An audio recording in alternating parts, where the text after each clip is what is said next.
told you that I never would. I told you I changed. 1975, Chapter 231.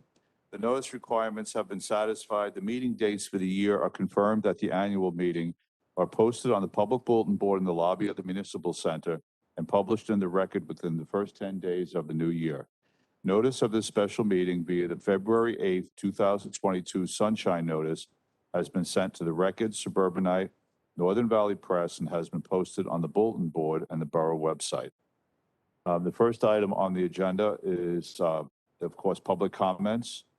A total of 15 minutes has been allotted for this purpose, and citizens are welcome to address the mayor and council on any governmental item of concern to them, whether or not it is scheduled on the agenda below. Citizens must give their names and addresses when recognized to speak. Large groups are urged to select someone to represent them. Public is advised that these meetings are recorded and are subject to the Open Public Records Act. Okay, Omar, is there anyone out there in the virtual world who is indicating they'd like to make a public comment?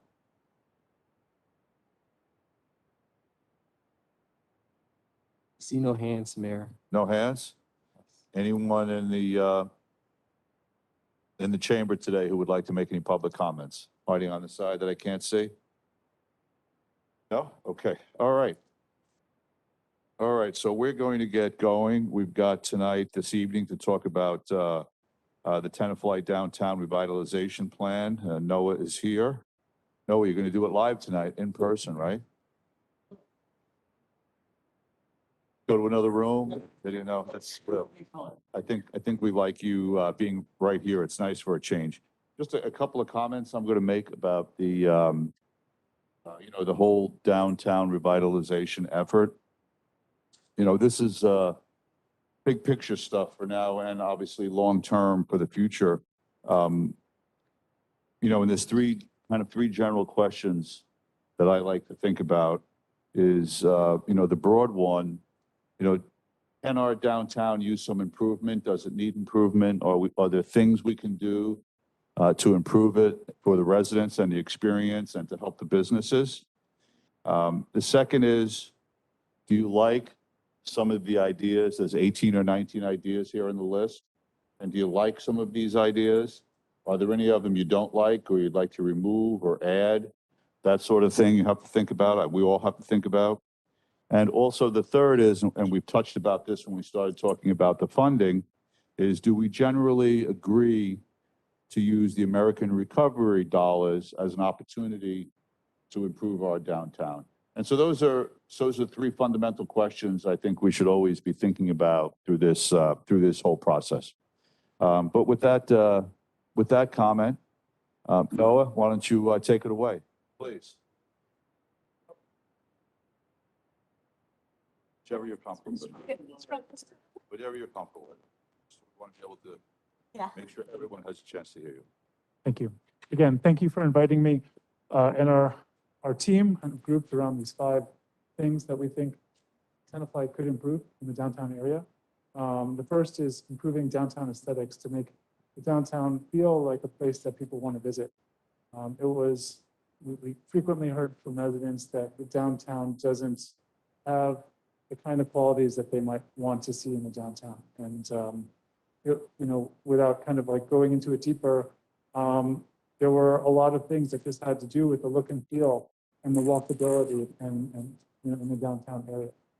Another was improving connections, wayfinding, and branding, to create a sense of a place and to bring people into the downtown area.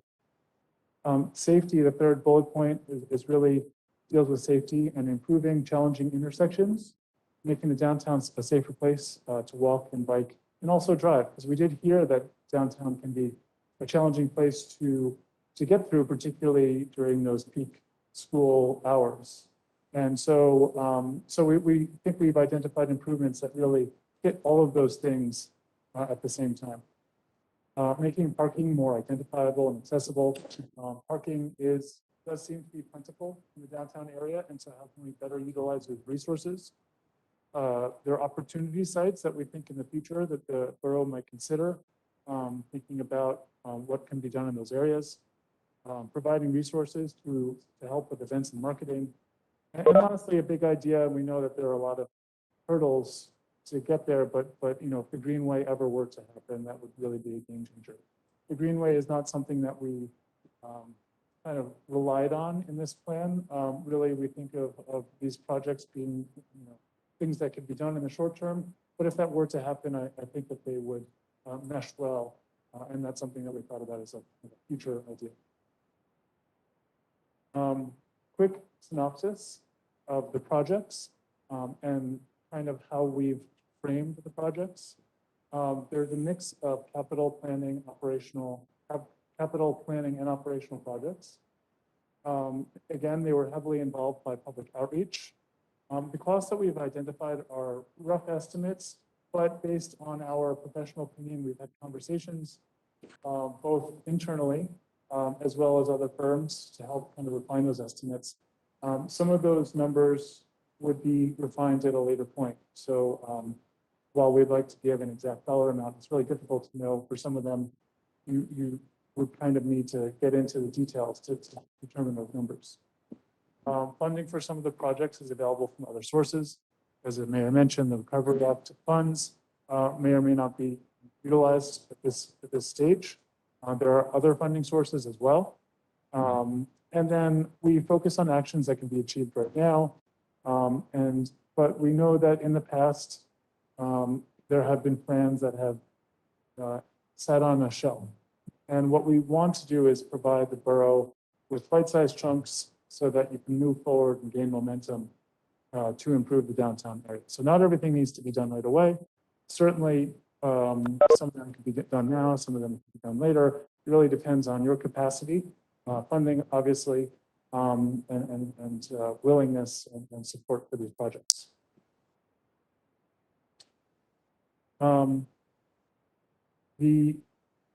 Obviously there's some, sorry, I'm just gonna go back to the slide. This slide has some numbers.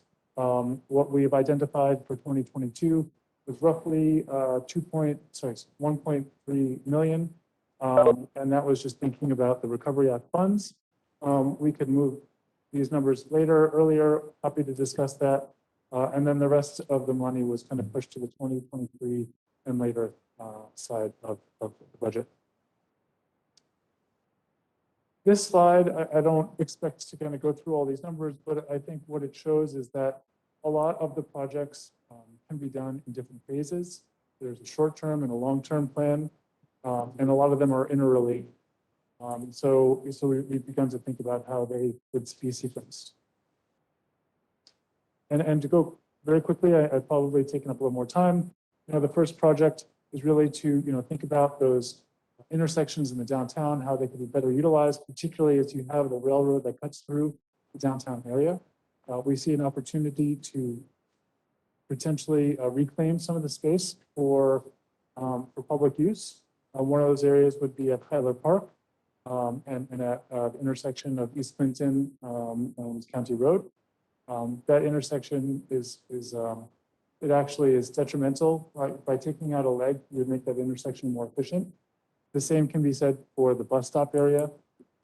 If you were to remove that effectively from the circulation network, it would make all of the surrounding intersections more efficient. And so the borough might want to think about how could that space be better utilized. We've also identified improvements to narrow some of the roadway, particularly in areas where it's overly wide, the crossing distances are wide. A long-term idea, or I don't want to say a long-term idea, another idea is to make Piermont Road two-way. One of the comments from the public meeting was that there was some concern about that idea, particularly because of school traffic. And we think the most appropriate next step would be to study it. It could really have a lot of benefits towards reducing the load on County Road, making it easier to get to the downtown area. But we understand that there could be some effects on the neighboring intersections. And so the next approach might be to do the study. So Noah, sorry. Yeah. Do you want us to ask questions during each part, or do you want to come back to it and do a whole overview first? I mean, I'm going through the projects now. I mean, I could stop and we can go through them one by one. I know it's a lot. I tend to. Whichever way you guys, whichever way you want to present. Yes. So. It sounds like you might have a question. You think? So go ahead, let the councilwoman ask a question. just experience, though. All good. Well, Noah and your team at BFJ, thank you so much. I know it's been months of work and I truly appreciate it. And Adam, of course, for all your hard work here. So, and to our steerage committee, of course.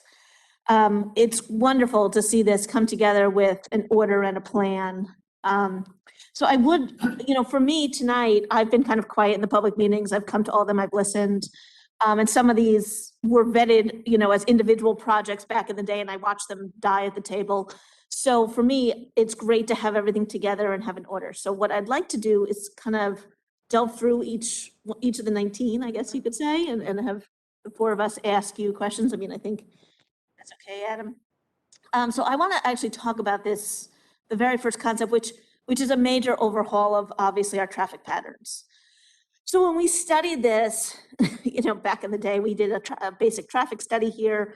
The intersection at Dean was controlling a lot of the traffic on both Piermont and is it County? And, backing it up. So we were told though that one intersection to change out that light, it's like way higher than the cost estimates I'm seeing in the project. So my question really is, I know you have traffic guys, what have you done here to determine, you want to take out 2 traffic signals, the county may feel otherwise. What have you done really to do that kind of homework? And what kind of information do you have for us to consider? I could answer it in a couple ways. Firstly, the first step of the process would be study engineers to cost estimates for all of the sections. So that would be the first step to get real numbers. We talked about this to figure out costs. They said that they couldn't really determine the cost without going to the box, the signal box, and opening it up to see what's there. They're old. I can tell you they're old. There are a lot of things that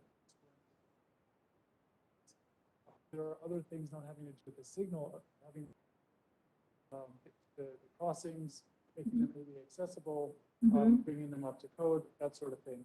And then there are kind of the bells and whistles, such as having the signals sequenced so that they work together. And all of those things, it's kind of like a checkbox. And what we can do, future study, is really giving the ability to make a decision. We'll say the intersections are expensive, whether it costs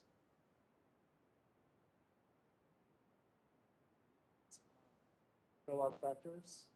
And so that, but we do think the first step is to get that information. So do a study to find that out. But while you do that, think about the Piermont Road corridor as a whole. And a lot of these things will affect each other. So to say, remove the Piermont Road, to remove that segment, that will impact intersection. You actually don't need to have a signal. So cost down, signal work. There are a lot of factors. So in your experience, sorry, I'm just going to keep asking. So we did a traffic study and it was given to council and Yes. we couldn't, execute it because of the high costs. So, we're aware sitting at this table, obviously our traffic is an issue, our signals are an issue. Everyone here knows that and it's difficult to budget for that because it becomes so expensive, and to just change out 1 or 2, it doesn't change the traffic. You need to do, like you said, an interconnected traffic pattern. So for us in other communities, have you had this issue before? And if so, how have they gone about budgeting or planning? It's a good question. Someone who might be able to kind of provide expertise. Certainly for this type of. Susan, I don't know if you can speak if you have any thoughts on this. I'm sorry, Noah, the sound is pretty unintelligible. I think it's not just me, it's for others. Yeah. We, That's not good. you're breaking up a lot, and then actually it just went out completely for 30 seconds or so. Maybe the Susan, the question was, if the borough were to fund some of the high cost improvements such as the signals, can you hear me? Yes. Okay. Is it okay if Yes. how would the borough go about doing that? And I mentioned, bonding as one approach. Yeah, bonding is one approach. Funding and planning. Well, the planning is the first phase, and so you have to, I think Noah was touching on some of that, understanding what the traffic impacts will be, but then also understanding specifics on the cost. I think I heard a concern about, what the county would say. We did meet with the county. Our understanding is that it's actually under your control in terms of the signals, which is a good thing in the sense that you're controlling it, but maybe not a good thing in the sense that it's on you in terms of cost. So I think it depends on what the numbers come in at. It may be high enough that bonding makes sense. And you can think about phasing it, maybe starting with, high priority might be that first intersection at Clinton and Dean and County Road. And then, you could probably work north from there. I would recommend the other Susan too, if I could ask. I know you spoke to the state on these particular problems. As the other source being the.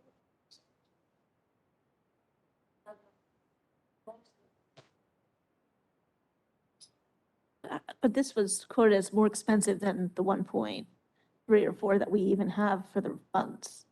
I mean, when we looked at the traffic study, it was a 2007 traffic study, so I'm sorry about this. It's probably even outdated, but now it just means that things are even older. The numbers were higher than that to do 8 lights.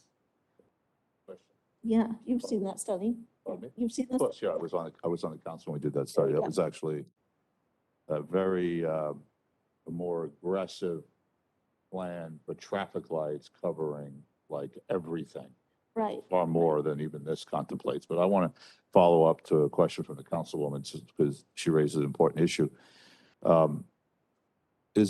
So let's say, just to pick out a couple of the items here, like the closing of Piermont and West Clinton, okay?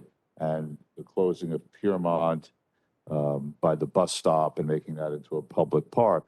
I mean, is that something that could be done without replacing the traffic light on Dean?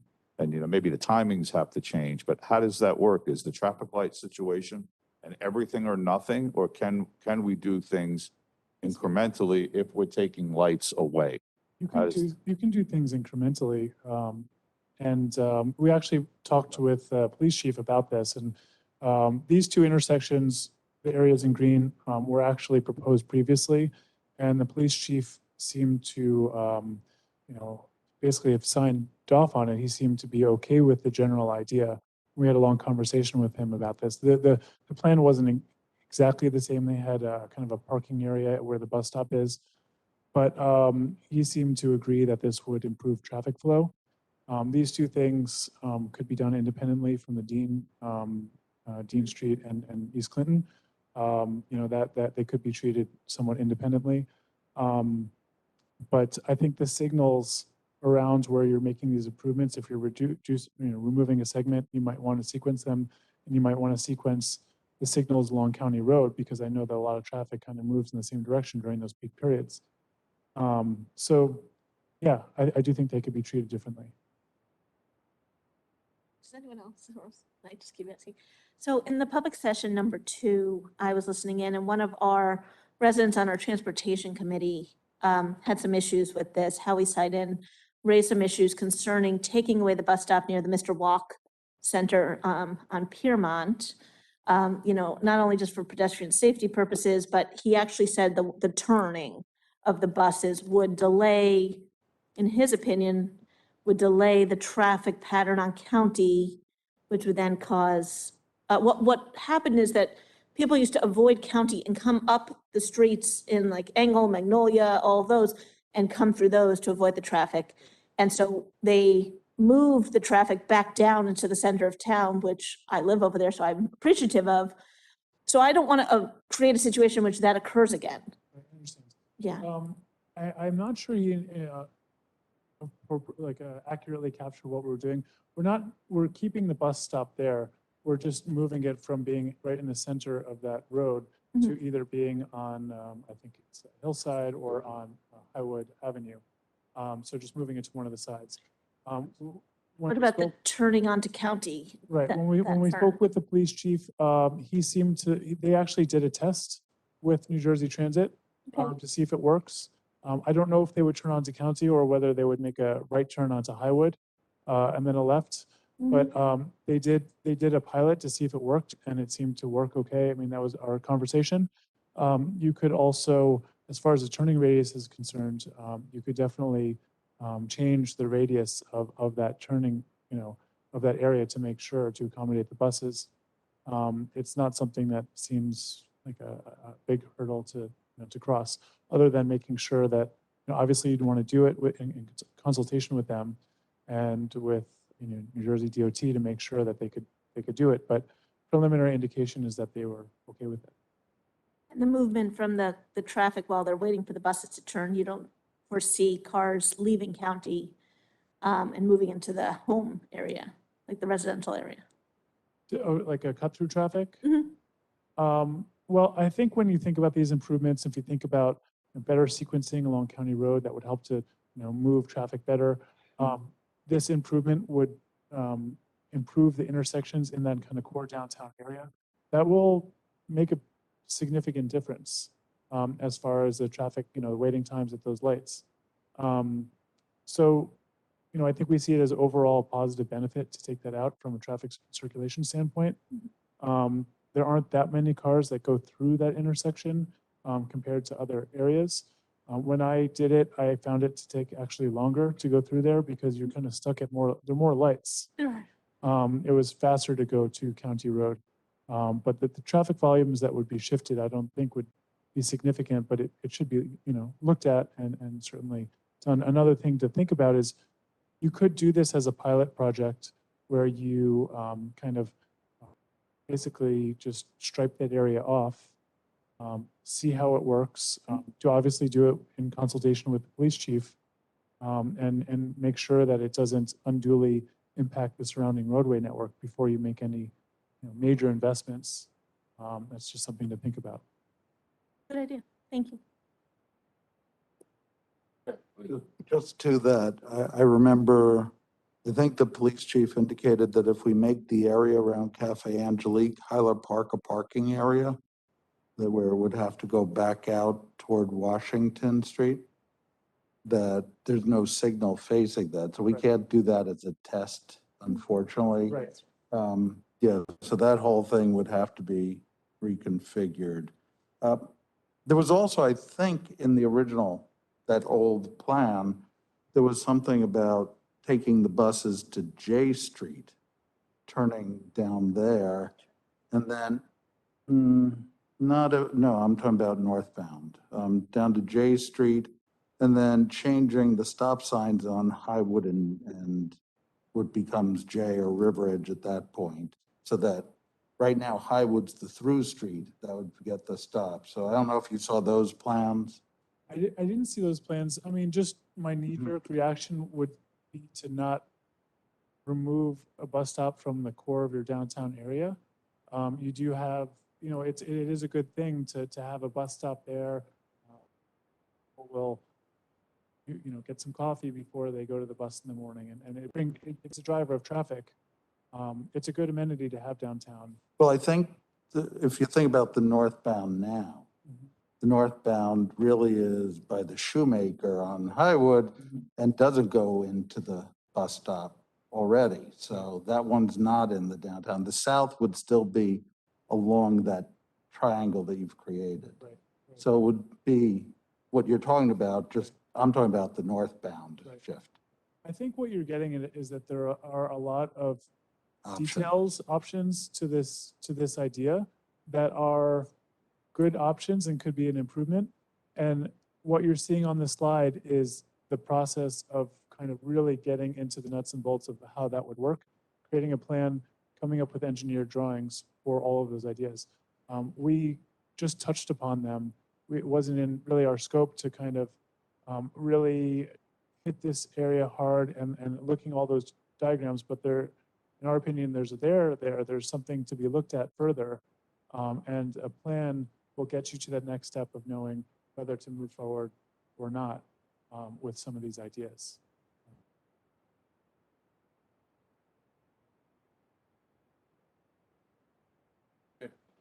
Should move on, okay.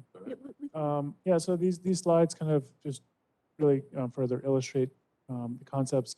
Again, at the bus stop, we don't have a plan for that. If it was going to be a plaza, we think that should be done at a later stage with community involvement and what you'd want to see there. But certainly you could improve the bus stop. There's an argument to be made where the borough could actually apply to become a transit village.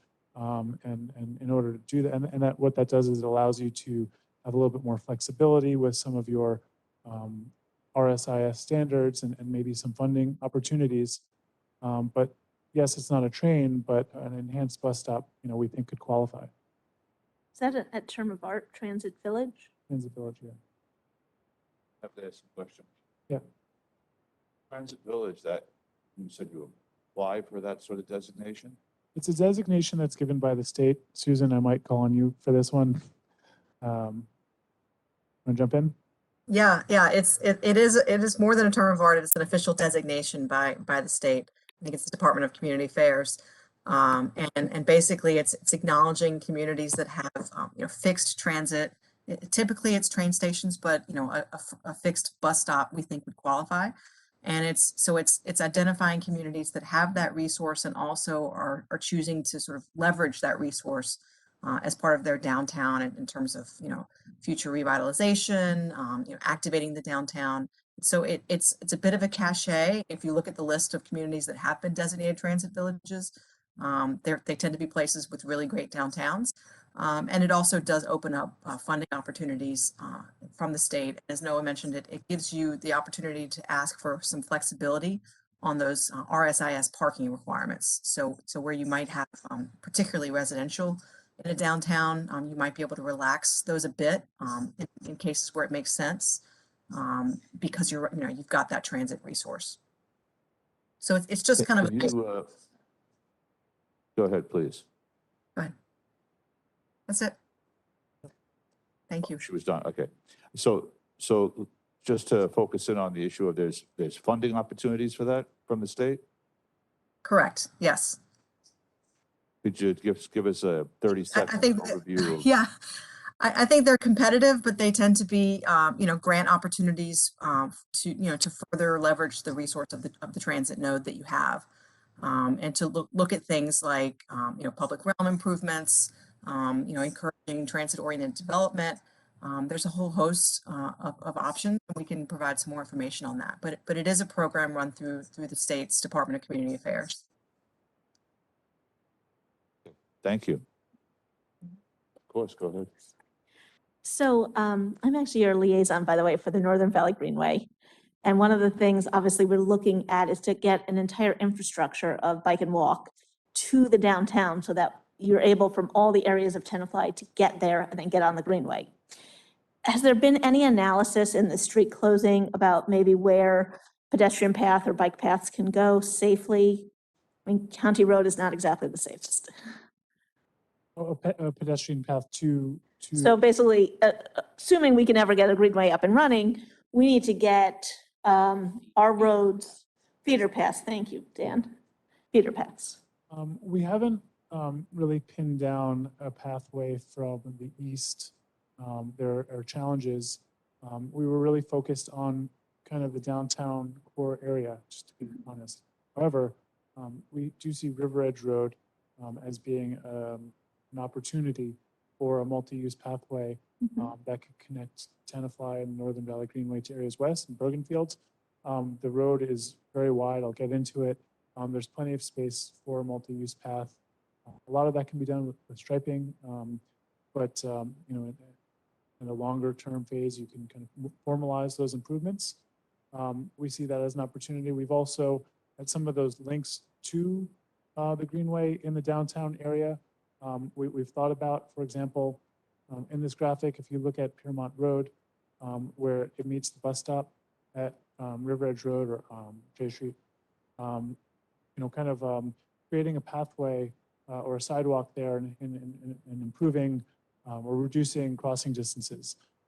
Another one might be at where West Clinton meets East Clinton, at that kind of complicated intersection, instead of having a right kind of passing lane, where kind of closing that off, have a more traditional intersection that will make it easier for pedestrians and bikers coming up the Greenway. This is probably not what you're talking about, but we did, think about some of those connections and how they might be accommodated.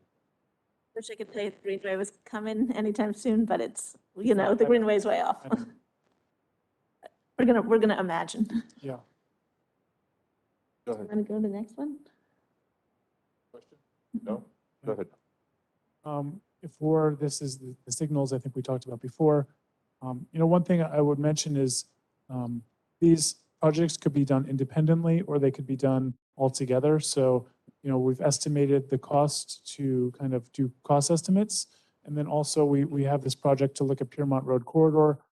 If you did them both at the same time as part of one big project, you could probably have a scale, of efficiency, use the same firm to really think about the whole corridor at the same time. The next project, and this seemed to be, from my understanding, supported, was to install branded marketing signage in the downtown area. I think I may have skipped a slide, sorry. And so the first phase would be to commission a firm to work with the borough, potentially a group of engaged citizens to identify a brand and a style for downtown. We heard this come up a number of times, what is the style of downtown? And this would be part of that process to, is it historic chic? Is it modern? Is it just historic? What do we want to be? And I think this process could kind of identify that in a graphic way. And this would really be to brand the downtown as something separate maybe than something that you see, I think schools have done a terrific job branding. You see, tigers everywhere. This could potentially be something of its own, and as a way to bring people downtown and make it as a known place to go. Can I actually ask Yeah. some questions? I love this idea, and a couple of years ago, I put in a new sign ordinance here in Tenafly. I tried to propose it, and the business district came out strongly against it, saying it was an additional cost imposed upon them to comply. How do you get this done in other communities? Well, typically, you could do it in a lot of different ways. We know the bid has not been a successful kind of exercise, I guess, but there are other ways.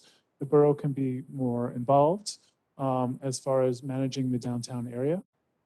We have talked about the possibility of either having a full-time person or a part-time person kind of manage some of these projects. There are different things that were discussed in our plan as like funding mechanisms, but to put some funding behind some of these improvements in the downtown area. My No, sense if I is could that the jump in. borough isn't going to go down. Oh yeah, please, Susan, thank you. Sorry, I didn't mean to cut you off there.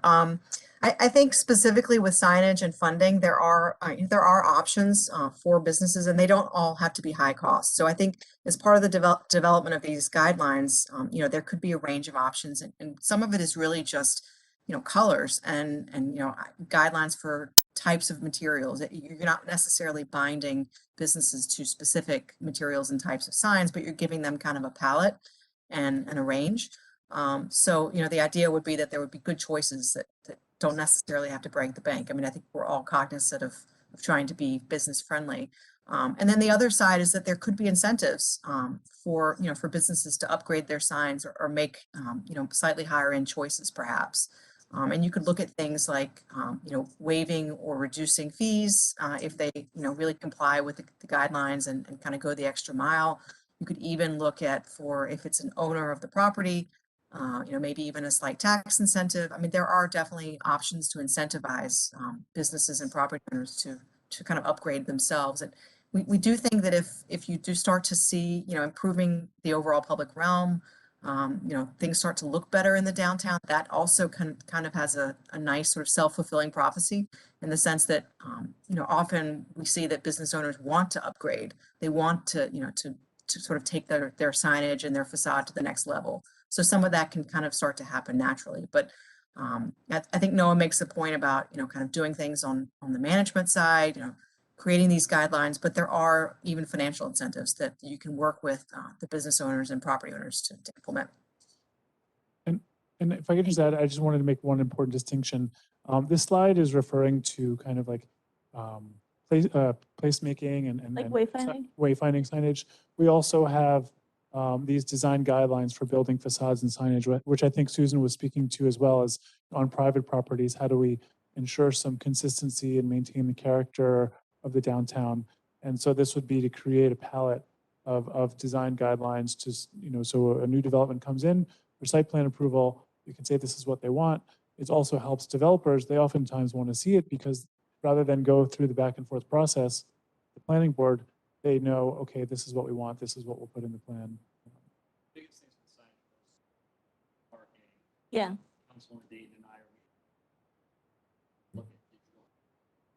So yes. Obviously, I don't want to start a rumor, but I heard that Jimmy have trademarked the fly. T-Fly. I saw it through the trademark offices, and I think it's really smart of you guys. So, Sac, if Hackensack has the sack. No, it's T-Fly. Whoever came up with Talk offline. See that? That's got to be better than the SAC. There are some revisions. This is really Susan's wheelhouse. Susan, maybe, do you want to speak to this one? Yeah, just quickly, you know, we do think that your zoning is actually in pretty good shape in terms of the, you know, the flexibility that it offers, you know, property owners. We think there are opportunities to maybe just add a little bit of flexibility on permitted uses, you know, broaden the scope a bit. You may want to look at parking. We know that that's a thorny issue. You know, we obviously want to try to strike the balance of having enough parking. You certainly don't want to create a shortage, but there may be opportunities where on particular sites it might make sense to relax those parking requirements a bit where it works, where you can have some shared parking, for example. You know, we looked at opportunities to actually have off-site parking for residential uses. We think there's opportunities for outdoor dining to kind of make those more permanent. You know, the pandemic is starting to wane, but we think that the interest in outdoor dining is not going away. That's really been invigorated. And then there's some other tweaks that you could look at in terms of coverage and slight tweaks on setbacks. We think we can look at those types of details, and it wouldn't be a high cost additional study to look at the zoning tweaks there. Overall, good shape, but some minor changes to be made. Okay. Number 7 is something that we think could be done relatively quickly. It would be just a matter of you know, working with DPW or another firm to install lighting, pedestrian scale lighting in the downtown. The areas east of the railroad tracks seem to be kind of devoid of that pedestrian scale lighting. And we did hear from a lot of people that it kind of feels the energy, it, you know, doesn't feel like a place you might want to go to at night because it is dark. We also heard that from the students. And so, you know, this is a cost estimate, but roughly it includes, you know, the cost of what we think a fixture would cost plus about 50% for installation. Obviously, you'd have to get a quote from a company for this, which could be done in an RFP process. No, Oh, yep, sorry. I've been working on the lighting for a while. So I've actually tried to, we've done 2 budgets now where I've gotten lighting in.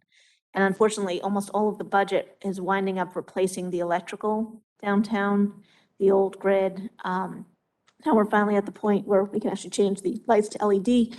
But the estimate that I got was significantly higher than this. So let me, just to do the electrical work. So my question for you is, what was looked at on the priority number 1 on, I can't see the map very well, you know, in and around Hyler, on Highwood and County, what electrical was assessed for the other areas like around Oresco and everything? Do you know if there's working electrical there and so forth?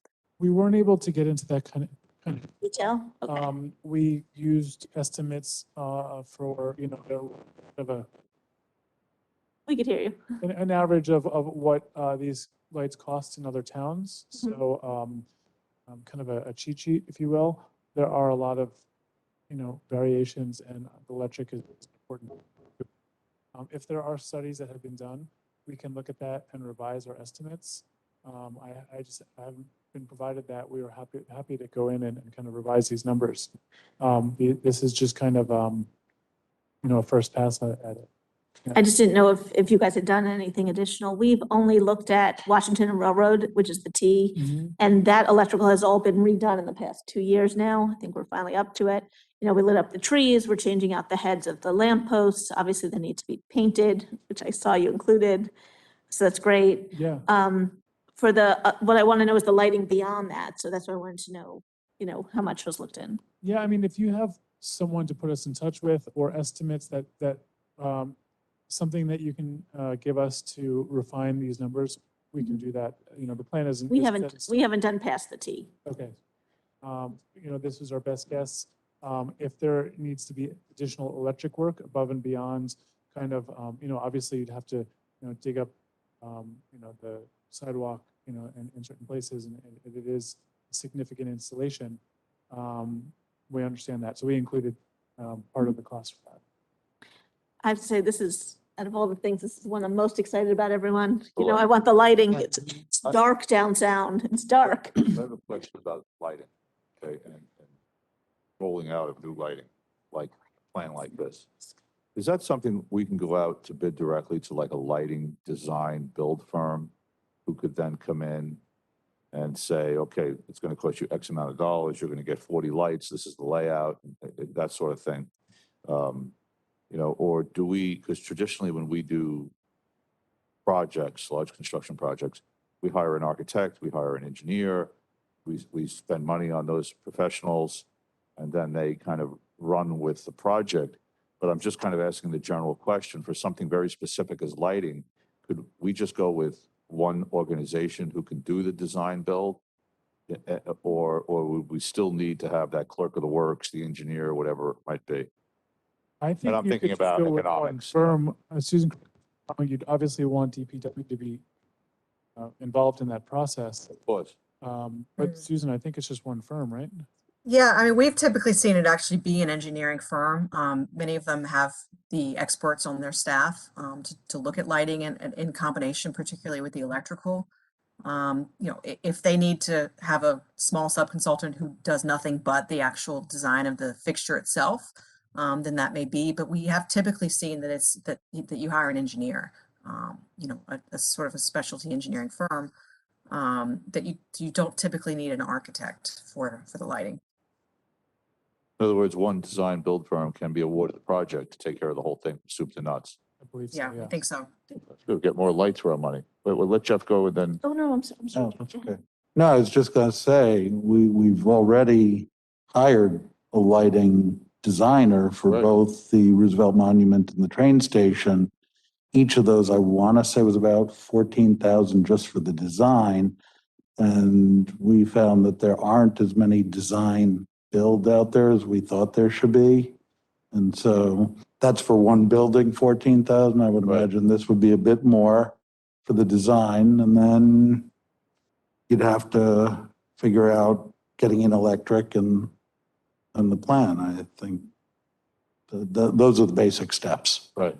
And these could be more off-the-shelf variety for the, Main Street pedestrian scaled lights. That you see in a lot of downtowns, or something similar to what you already have, or it could be a different design. But, I think that there are firms that are familiar with the process. Okay. Yeah, I think that street lighting might be slightly different than building lighting.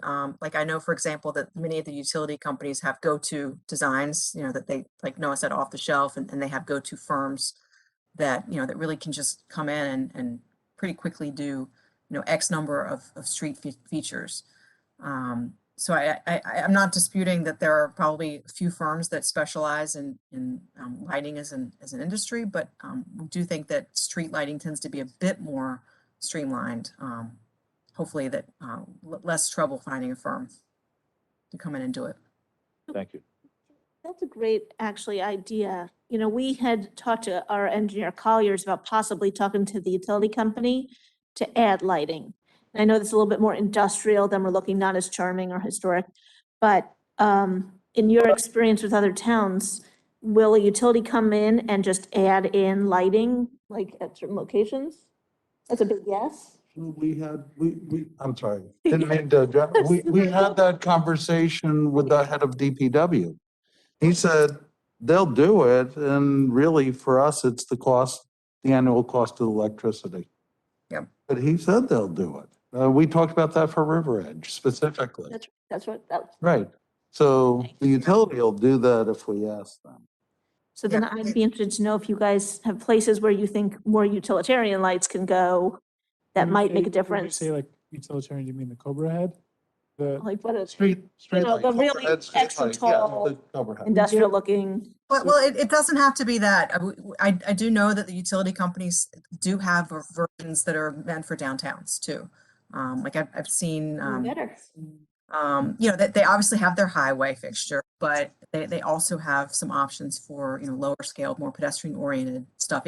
It doesn't tend to be like super high end, but often that's fine, you know, and it can be very attractive. I mean, I'd like to put more decorative lighting in our key areas, especially around like a Hyler Park or something where our residents will sit, but on these streets that we're trying to make less, you know, dim and dark in the evenings, this might be a good cost-effective compromise. 100%. Right, right. Yeah. but I also think it's, you know, when you think about the lights, the Cobra headlight really does, you know, it's not, they definitely serve different people. The pedestrian scale lighting, I think you'd want to encourage for areas where you might want to have some street level activity. Yeah, like sitting and walking around. Yeah. Okay. Okay. Makes sense. The next project, and this is somewhat related in that we did hear that, you know, there's a need to, you know, repaint the light poles. A number of the street fixtures needed to be replaced. There's just, you know, we call it TLC, you know, tender love and care, just to clean up funds to put some money into the downtown area. This could be done through DPW, I think. And then more funded to replace fixtures where needed. And this could be, you know, potentially at some point built into the budget as just a little bit more funding for these downtown improvements to make sure that they're kept in state of good repair. And we you know, put in estimated costs as, you know, 50,000, you know, just for the first effort. You know, there could be second and third efforts to really, you know, keep this going and replace other fixtures where needed. I don't have pictures of it, but I do know some of the trash receptacles were definitely there when I was a kid. And probably, you know, same. Yeah. It's gonna come back around. Wait till you see. We're just gonna keep it for another 50 years. I will say, I know you talked about ADA access across the railroad. We're not actually allowed to put anything across the tracks, so, you know. One of the things, and part of this is an ADA access over the tracks of the railroad, but we're not allowed to build or put anything on those tracks right now. No, certainly not without CSX involvement. Correct. Okay. You know, this is, you know, the idea to really kind of make better use of the parking areas and the alleyways that connect the core downtown to those alleyways. You recognize this is the alleyway next to the CVS lot. We also heard from people that a good idea might be to bring more artwork to the downtown, maybe even get the schools involved. This was a wall that we thought, obviously you'd have to work with the private property owner, so there's a big caveat there. But just an idea, turn it into a public wall where seniors or, you know, high school students could have it on a yearly basis to really take more ownership at the downtown. And, you know, you could put some wayfinding signage. It could be something that people, you know, brings people in and helps people to call it their, you know, their home downtown. So there's this alleyway, and there's also the alleyway next to the old Lazares, which really could use some cleaning up. And so those are the kind of what we call the priority projects. As you know, our list, there are 19 projects in here. I didn't want to go through all of them. I think that Certainly all of them, as Adam likes to say, just, are valuable or just worthy of consideration. These were the things that kind of rose to the top. But we can go into any of these other projects if you have any questions. More questions? Dan, you have questions? Oh, that's first. You're guaranteed. Of course.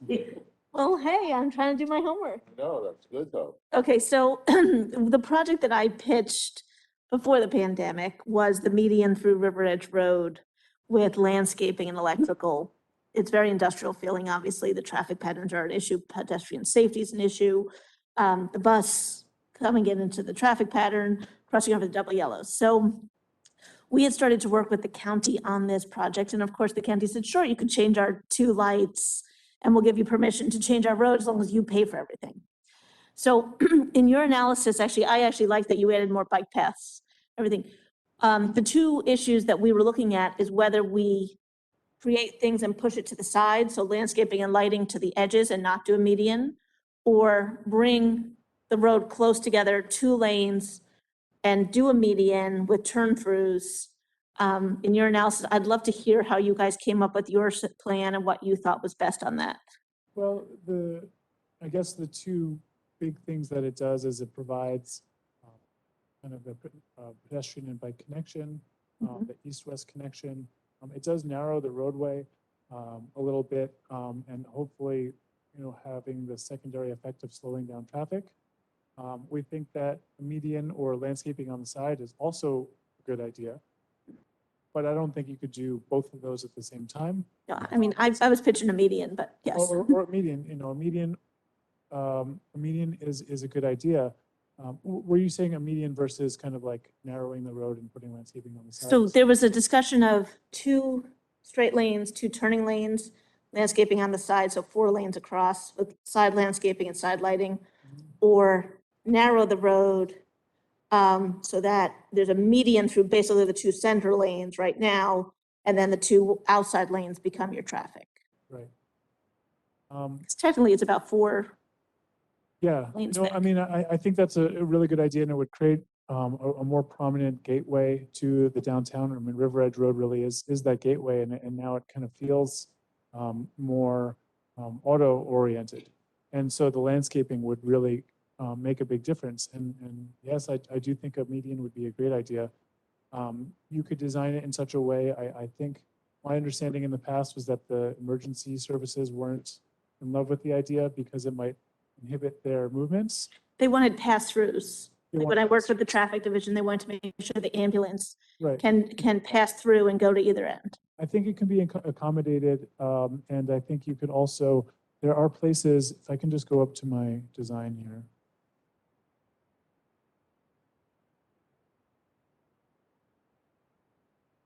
I think in our plan, we did kind of look at that. Oh, you know what? Didn't make this step. Yes, you could accommodate. There are areas where you have space for, you have more space than is needed, and there are ways where you could stripe it off and easily create a median without infringing on emergency services. It doesn't have to be a linear median that goes the entire way. It could Yeah, be like kind of in sections. pockets, and that would be a good thing to do. Also, the idea of putting landscaping on the side of the road would be nice. The only thing to consider is drainage. And sometimes you get into difficulties there if you have to move the curb. So that can be a little bit more expensive. A median would probably be less expensive than something on the side of the road. But we do think that so long as you keep the left turn lanes at the intersection, you can narrow the road elsewhere. It keeps the capacity of basically, you don't reduce the capacity of the road. And it's what transportation engineers call a road diet. And you can kind of be more efficient with the roadway, I guess. Okay, I mean, right now, our whole entire town crosses over the double yellows illegally to make all the turns in and out of the sections. Right. One of the things I was looking at was to actually close of course, I didn't speak to the private owner about this, but to close the exit entranceway onto River Edge from the Stop and Shop Plaza and to just have it on, what is that? Side West street? Railroad? Yes, thank you. West Railroad. And so that way you're not causing more cars to try to make turns throughout or just make it a one, you know, you can only turn right out of there, whatever it is. And out of CVS, you only turn left. And as Jeff just said, well, that means you got to go all the way up and around to do it. And I said, yeah. You know, but that's pedestrian safety. Mhm. And for that, did you at all, I'm not sure if you guys look into grants, but I know there's a pedestrian safety grant. We believe it would qualify, but we hear it's years in the making to be able to get that going. There are a lot of grants out there for, you know, planning and implementation. I don't, can't like rattle them off. No, that's okay. specifically. That's Yeah, okay. they tend to be competitive, and like you said, they're not always super quick. You may be able to get some funding, as it relates to access to the schools as well. You can make that argument. The schools are close by, so, you know, the Safe Routes to Schools funding stream, could perhaps be I mean, used. these really are the streets our school traffic's going to. Exactly. Right, it's traffic to two schools going. Right. So, and kids are walking there, which, Schools, McKay, that's right. less McKay, mostly middle school. Middle, McKay's and coming people from come through to West. high school, they cut through and then go on Right. Piermont. Right. Lots of traffic, Yes, but also lots of safety issues, so. sitting in it 16 years. It's another story. Well, I mean, that's a project I ideally would love to see funded now. That's my number one and has been for a little while. That and the lighting were like my, you know, some of the things I was working on. You know, for this, there would need to be studies. Do you guys, in your planning, have you done any studies on River Edge Road? Is anything done from your end? Have we done any studies, meaning like study traffic or? Yeah, anything? No, we didn't get into traffic, you know, as part of this scope. I think it was really more to identify a vision and projects. What we do have in our projects here, so the top one, number 9. So River Edge Road mobility enhancements, you know, the first phase we talked about, you know, engineered drawing and cost estimates. That was for this kind of multi-use path idea. It could, you know, it could be something different, but, you know, there's a line item there for kind of like planning for that corridor. And then, you know, the redesign will be done, 50,000 is kind of an interim measure. If it was just striping, but if there was something bigger, some medians, if you weren't doing curbing, you could just do it with striping and narrow the road. But that wouldn't have probably the look and feel of what you would like to do. But you could start it with striping, see how it works, and then kind of do a phased approach. Which kind of gets back to what we're trying to do with this plan is really just kind of start to, rather than do something big that people might, you know, may work, you know, we think these ideas will work. I'll say that, but so you can, you know, have a way to do that in a measured approach that makes the community feel comfortable and get on board. So in a bigger sense, a lot of this is studying future projects. And we come to our budget and we have, you know, very little taxpayer money at the end of the day to do major projects. So as a planning company, how do you advise us now? So let's say we get all these studies done this year. Most of these are studies, you know, or estimates or, sorry, idea generation. So now we're in 2023 budget.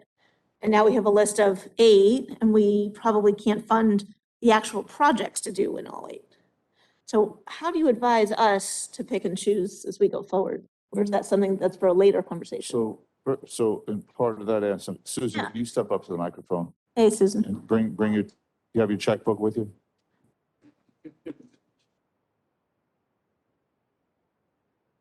You're getting, I get this joking thing. It's okay, Matt. Look at you guys here, all of you. All right, so hold on a second, wait. Let's wait for everyone to focus. All right, so we kind of have a question, right? Because part of the challenge is always the chicken and the egg. And we're in a somewhat of a unique situation right now because we have American Rescue money and we're learning something, a couple of new things tonight, that there's potential grant money for the Safe Walking to Schools program. There potentially is grant money for transit village money to rearrange the bus stop. And then how does the American Rescue money play into this in terms of timing, accessibility, things like that? Okay, so for the meeting, I looked into what we have right now in funding, which the balance, because we just passed an ordinance, well, we did a first read, did we do 2 readings? I don't remember, but we did an ordinance for 290,000 to allocate towards this project. And that leaves us a balance of 466,000 that we currently have that we can use before we get the next allocation of funding from the American Rescue. And that should come in about June, and it should be another $756,000. So until then, we can only spend up to the 466. With that being said, I'm listening to some of these questions, and the question that Lauren had about the traffic lights, that's a big one, because the price on traffic lighting is so varied, depending upon the components of what needs to be done with the lighting. So I don't know if, I'm thinking about, a lot of this downtown revitalization could be, I believe, eligible, and based on my conversations with the DCA, for utilizing the funding. However, when you talk about like extrapolating some of the project maybe and bonding for it, we really, just like our road program, we probably should have a traffic light program, because, and get these lights looked at and do some every year, because it could be Yeah. very expensive. It's an excellent idea, actually. So I think that should be done. That's really smart. Yeah, so separate outside. And then we could look at some of these projects, and as Noah said, we should, extrapolate what we want to use for downtown revitalization and what we're going to bond too. So it's bonding, American Rescue Plan, and then getting back to your question about the grants. You have to provide the spending source first, because as Susan Understood. said, Right. grants are very competitive, and Tenafly might have less of a chance of getting some of these grants. So what you'd have to do is, apply for the grants, hope that you get them, but in the meantime, you'd have to probably bond the capital bond ordinances, and you would make this part of your bond. And then when you get the grant money in, you could pay down debt when you get it. That's how it would work. So, no, don't go anywhere, Susan. No, please. Chicken and egg situation, right? So council members have been, having this conversation, and whether historically or just tonight, and there's certain ideas that continually come to the surface as people are interested in. And some ideas just don't get a full, you don't have the same level of interest. Like tonight, we've been talking about lighting, we've been talking about Piermont near Angelique, we've been talking about the bus stop, and we're talking about River Edge, and I'm not putting words in anybody's mouth, I'm just kind of, observing, so if council members said, well, where do we start? My question would be, well, where do we start? How do we decide if we're going to go forward with projects, which one to pick first, and that sort of thing? Go ahead. What? Oh, yeah.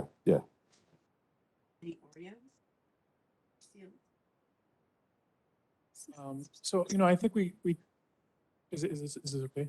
Okay. I think we tried to provide a mix of things that you could do right away. I think the lighting was one of those things that hopefully would help to show the community that you're moving forward and the money isn't just being spent on more studies. Obviously, planners and architects would love it, but, we want to help you get something done. But there's some things that we just can't do without, further study. So it really requires it. I think some of these things could be grouped together, so it doesn't feel like all of these disparate projects all kind of floating in thin air. For example, looking at the lights, looking at the Piermont Road corridor, maybe it's hiring one firm to really go into a deeper dive in all that analysis of like, what does it take, give us all of the answers that we need to move forward. So instead of, I think we have it as 4 different projects that could all be, it could be one project, all done at the same time. We just tried to kind of like give a piecemeal. So if you didn't want to do all that, you didn't have to, but would certainly make it easier to manage from a capacity standpoint. The same thing with, let's just say, the branding, signage, and marketing could be lumped in with the downtown zoning and the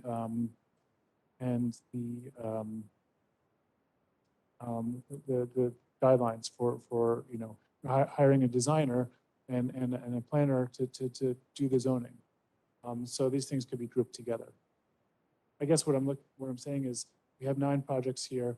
They could probably be grouped into 4 or 5 discrete things that the borough could do in the next year or so. I don't know if that's helpful. Go ahead, Lon. Which of these do you think are ready to put out like a request for proposal at this point? Well, as soon as we write our report, what we'd like to kind of structure the language in such a way that you could kind of paste that text of what the borough should, basically you could translate it into a scope of services. Yep. And that's kind of how we've been really thinking about this plan is really more action oriented. And so we'll have a list of like things that should be done. Then you could kind of use that, pull that in. You'll probably need to, turn it into an RFP and then, release it to, whether it's an engineering community, planning, whatever it happens to be. So when I look at the list of the 19 or so suggestions, I rattled off the 4 topics we've been talking about tonight. That's been, for a while, in council's interest, So on the opposite end, it's probably safe to say we're certainly, in general, far more interested in lighting and what's going on in Piermont than we are, redeveloping the post office lot right now. Right, Not that that's not, but that's, It's a right. long term. That's a longer term thing. So does part of your process here kind of helping us focus on the kind of the topics that we like, that we think are the most valuable to the town?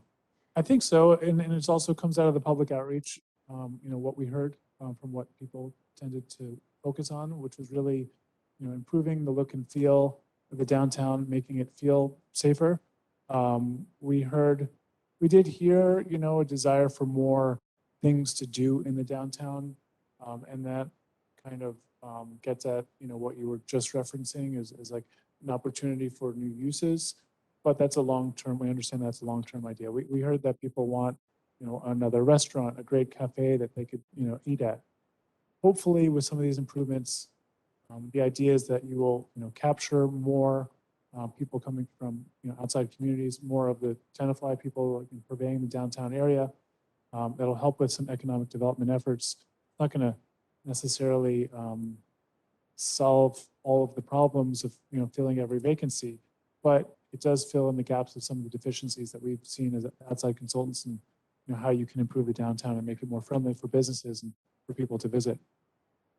Yeah, if I could just add on to that, when you think about really successful downtowns, particularly in northern New Jersey, they tend to be towns that have invested in the public realm because it's creating that environment that people want to spend time in.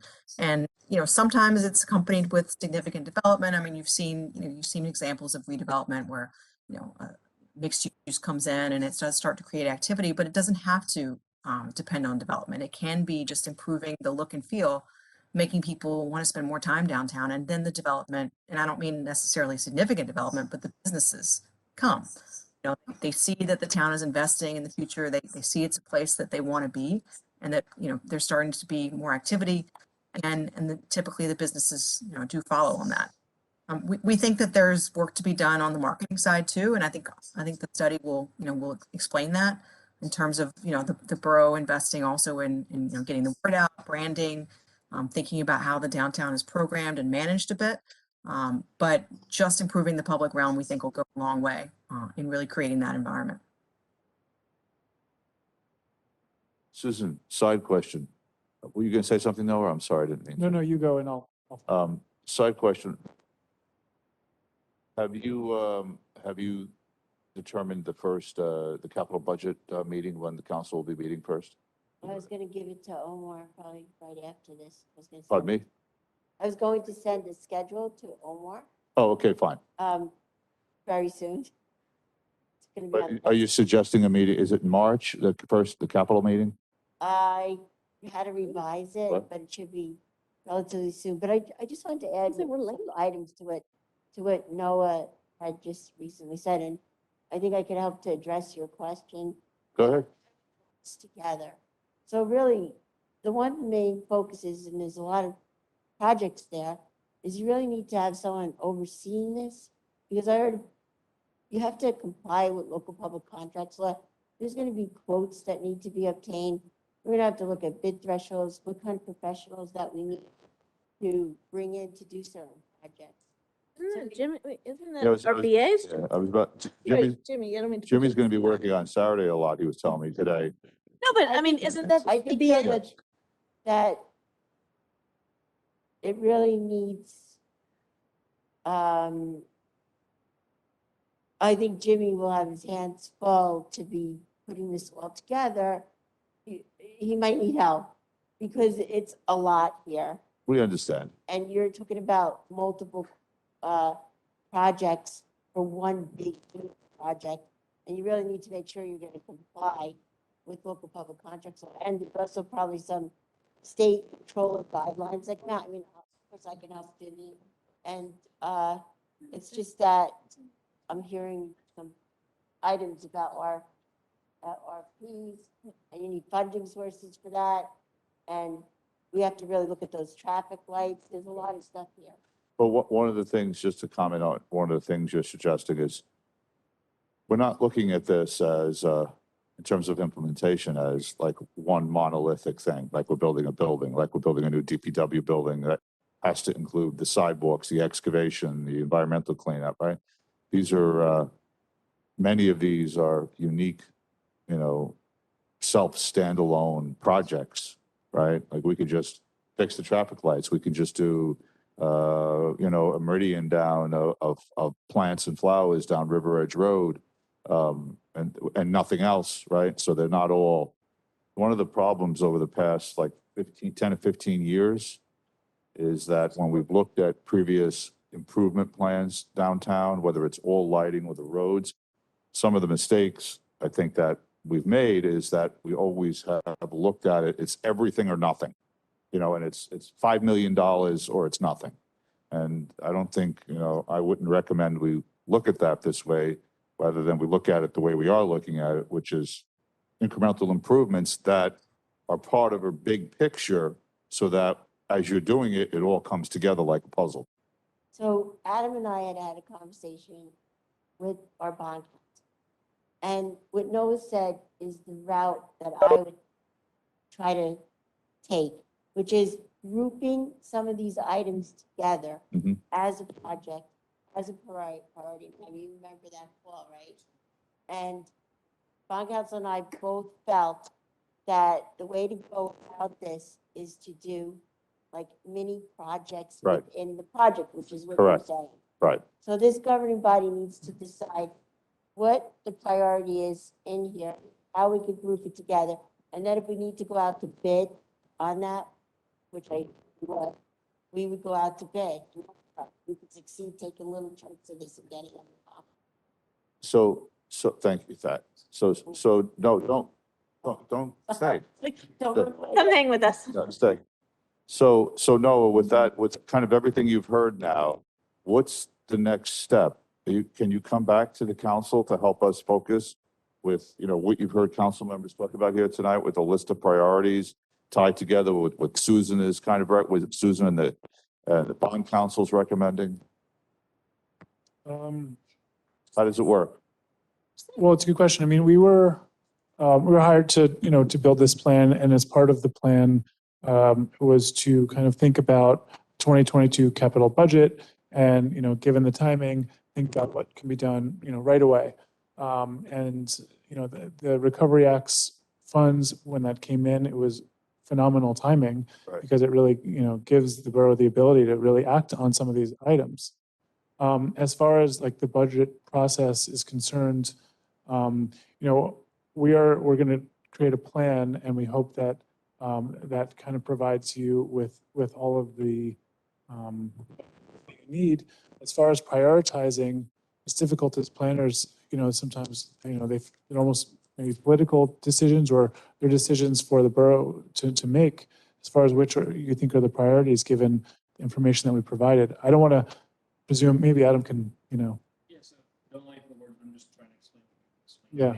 So BFJ is laid out about 14 of them. They recommend doing it to, it's don't say anything. Looking, and you wrote it this way, about 13 of them you recommend to do in 2022. They don't go to completion, right? So the 2022 might be just the study, and then 23, 24, and 25 actually implements the program. But I think very specific to, I think BFJ, based on the feedback of the public, is they're recommending 13 of these projects for 2022. It is the council now to say, and I'd love this, again, number 13 is the dumbest project I've ever heard. You skipped, project 20. So I think that's where the council, that's what I thought, personally love to get the council is first, do we told us somehow BFJ equally? No, I am completely, this is the mayor's thing, I'm completely against, redeveloping the post office. Great, we'll take out project 14. And that's what I think would be a beneficial use of our time tonight. Because now, Sure. I think, is that fair? I don't want the word. yeah, no, I think that's fair. I would just add that, we are really trying to not overwhelm the council with this plan, and we don't, capacity of implementation is important.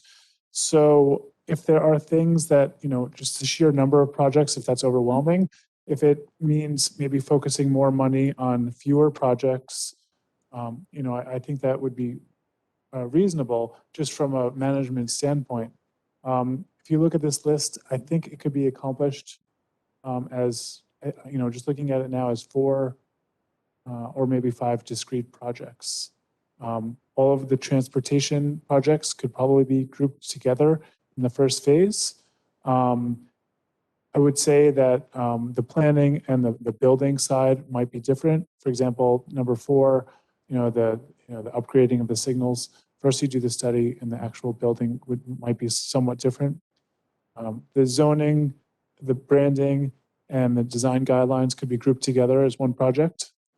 And then the streetscape amenities and improving the alleys, that's probably funding for DPW and purchasing lights and that kind of thing that could probably be done without an outside consultant. So it could be 2 big RFP processes with the DPW getting heavily involved in some of these green areas of streetscape amenities and that sort of thing. All right, thank you. So I guess one of the ways I look at this, just to help give us a sense, I think a few years ago, we had a study done of our roadways, which ones were in need of repaving, red, green, yellow, that whole thing. And that gave us the priorities. But then after that, what we did was we said, okay, how much money are we willing to commit each year? So I think that's the other part of this element that we're kind of dancing around. These are some wonderful projects and we can prioritize them, but it doesn't help if priority 1, for example, costs $3 million and we don't have $3 million. So I think hand in hand with this, as we look at the priorities, we need to start to, and tonight's not a good night for it because we're missing a third of the council. We really can't get that far and we need to think about, but I think our next step should be, think about, okay, we know we're committing certain amount of American Rescue Plan money. How much of, since things have to be bonded, how much really are we looking at in capital overall as well? And how much money do we want to commit in the budget this year? And then what can we do with that money of our priorities? So I think the two have to go hand in hand. That's all. Can I ask a follow-up question to Susan on what Jeff just said? Sure. So let's say we don't commit all of the American Rescue funds for 2022. What happens to them? Where do they go in the budget? We have a few years to do it. I think it's 12. So, okay, it's good to know. Can I have a follow-up to Lauren's question about that? So the American Rescue Fund money comes to us outside the budget, right? But Build in a reserve. hold it in reserve. So if we have 1.4 million, whatever the number is, if we only spend half of that, that other half stays in the reserves, to Lauren's question. Doesn't go away. Does it earn interest? Does it earn interest? She wants us. Just the time that you have to use it by, I think Does it earn interest? it's it or. We're not allowed to arbitrage. 0.0. Yeah. But I just say, hey, listen. Another 100,000. Right. But the money the money, as Susan said, sits in reserves. This is not a use it or lose it situation.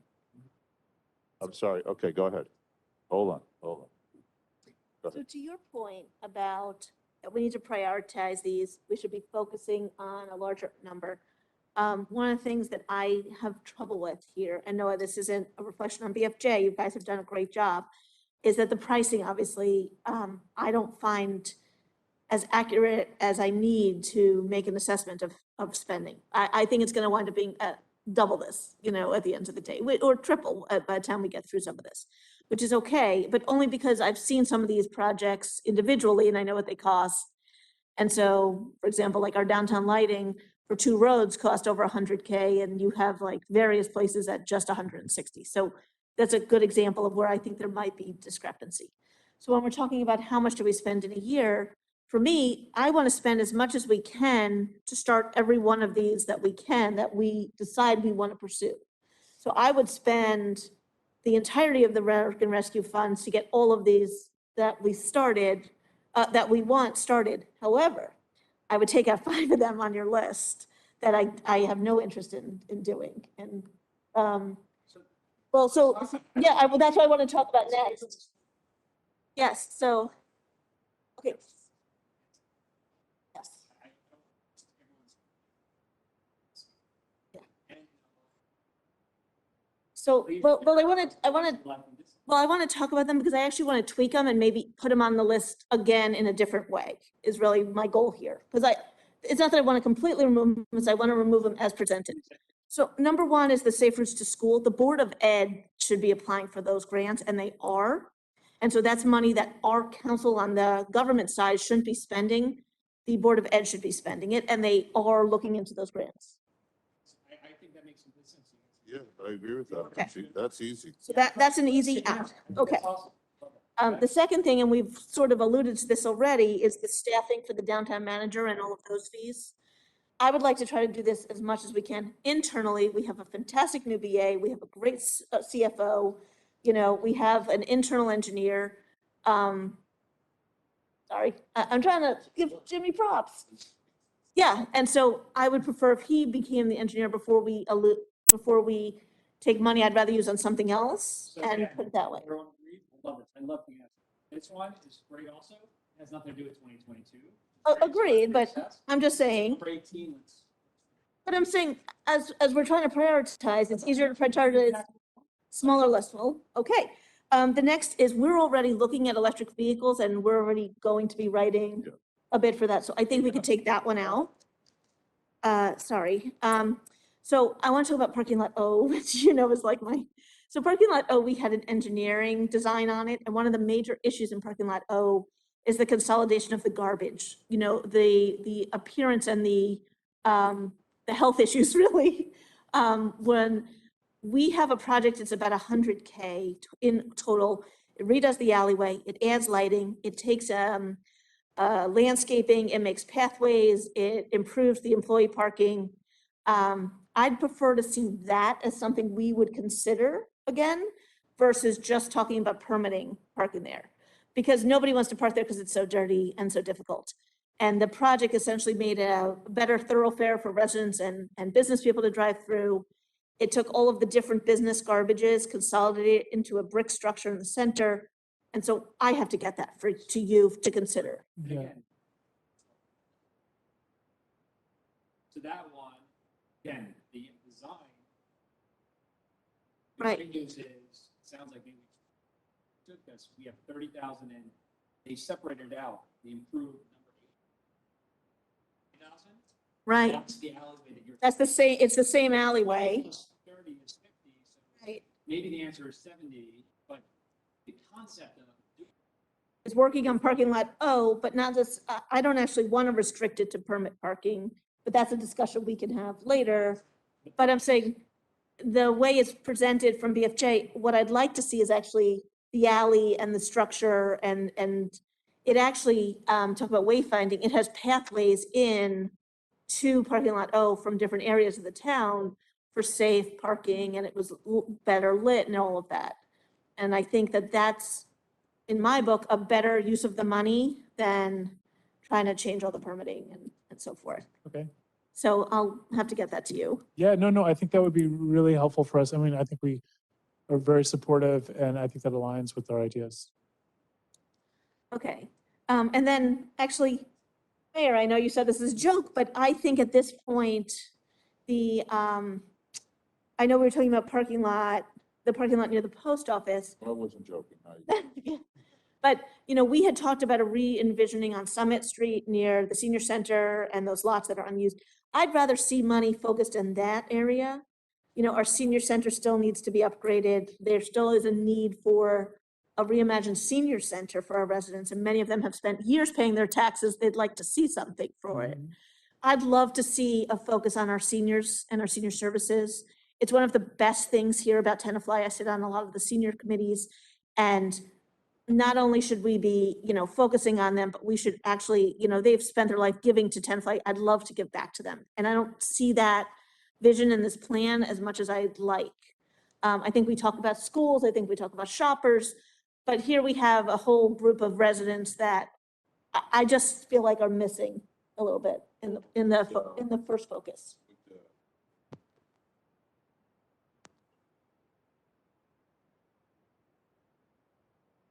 Okay, I get that, but if we're gonna look at a reimagining of parking lots near CVS or on South Summit, what I'd like to see if we're spending money on a design is to have to incorporate our seniors. Correct. Like, I just don't want to limit us to just the parking lots, is what I'm saying. No, back I there. understand that. And I think we are getting at that. That concept is, it's difficult to talk about because it involves a lot of private property owners and also, new development, which is, it's hard to kind of imagine what that might look like. We were looking at these two areas, and one of the areas being behind the CVS, but also the senior center, as an opportunity to improve the senior center and also consolidate the parking areas in that back lot. And the mechanism by which we were talking about was, there are a lot of different ways you can do it, but given that there are a lot of different private property owners could think about in the future, a long-term future, some kind of redevelopment plan, because it's a way to kind of like manage all those different entities. But I understand that that might not be something that the borough might be willing to do. Maybe you just start with the senior center, but just thinking about the mechanisms that are available to you, there are a lot of different ways to go about it. And so that was what we kind of like put in the plan, was just kind of just kind of laying the foundation for what you could do in thinking about that property in the long-term future. And so we did think about the senior center. No, I know you spoke with them, I know you met with them. I just want to make sure, as we talk about a redesign, or if we're going to spend money on studies, we're talking about our priorities, I'm putting that out there as one. And then I just a question on some of your comments. Because you mentioned that the Safe Routes to School, the BOE is taking that on, and then some of the other ideas, like the EV. In our report, we were planning on writing about it. Should we just delete it from the report entirely? On what Um, topic? What's that? Which topic? Like the Safe Routes to School, we were gonna put it in. We weren't necessarily saying that the borough itself had to pay for it. We were just kind of saying this is something that's worth Oh. consideration. It's a great idea. Yeah. But, you know, what I'm trying to get us, that when the six of us come together and have a list of 19, I'd love to have a list of 11 that are definite Mhm. or, you know, that we're moving on and that are more realistic. And then you could say for 2025, something, you know, here's some other things to consider. I just want to, Okay. I don't think we're going to, We're down to, Right, I think. so that's what I think we want to get. I added some back in. Say that again? I said I added some back in, I but think yeah. Those questions. Yeah. You could take out the Safe Routes. That's really the school, Board of Ed's purview. You could take out the EV stations because we're already working on that. Right. You could take out the staffing for now. Staffing, Yes, number 18. Right. and then, you know, seeing as we've almost hit all of these, there's a couple, you know, might as well just like bring up the ones that we didn't hit. One of the ideas was, Washington Street, have, something that was more of formalized movable barrier that maybe was supported by the borough. And then another was, and this feels like maybe more of a long-term idea, but, you know, thinking about, planning for, Sergeant Oresco Park and, you know, other types of ways to make it better utilized, for, you know, kids and for visitors. And, you know, just kind of building upon what's already there. See, the Oresco Park, I love that one. We didn't even talk about that. And that is a wonderful, I mean, people say all the time, why can't I sit in Oresco Park and eat my lunch?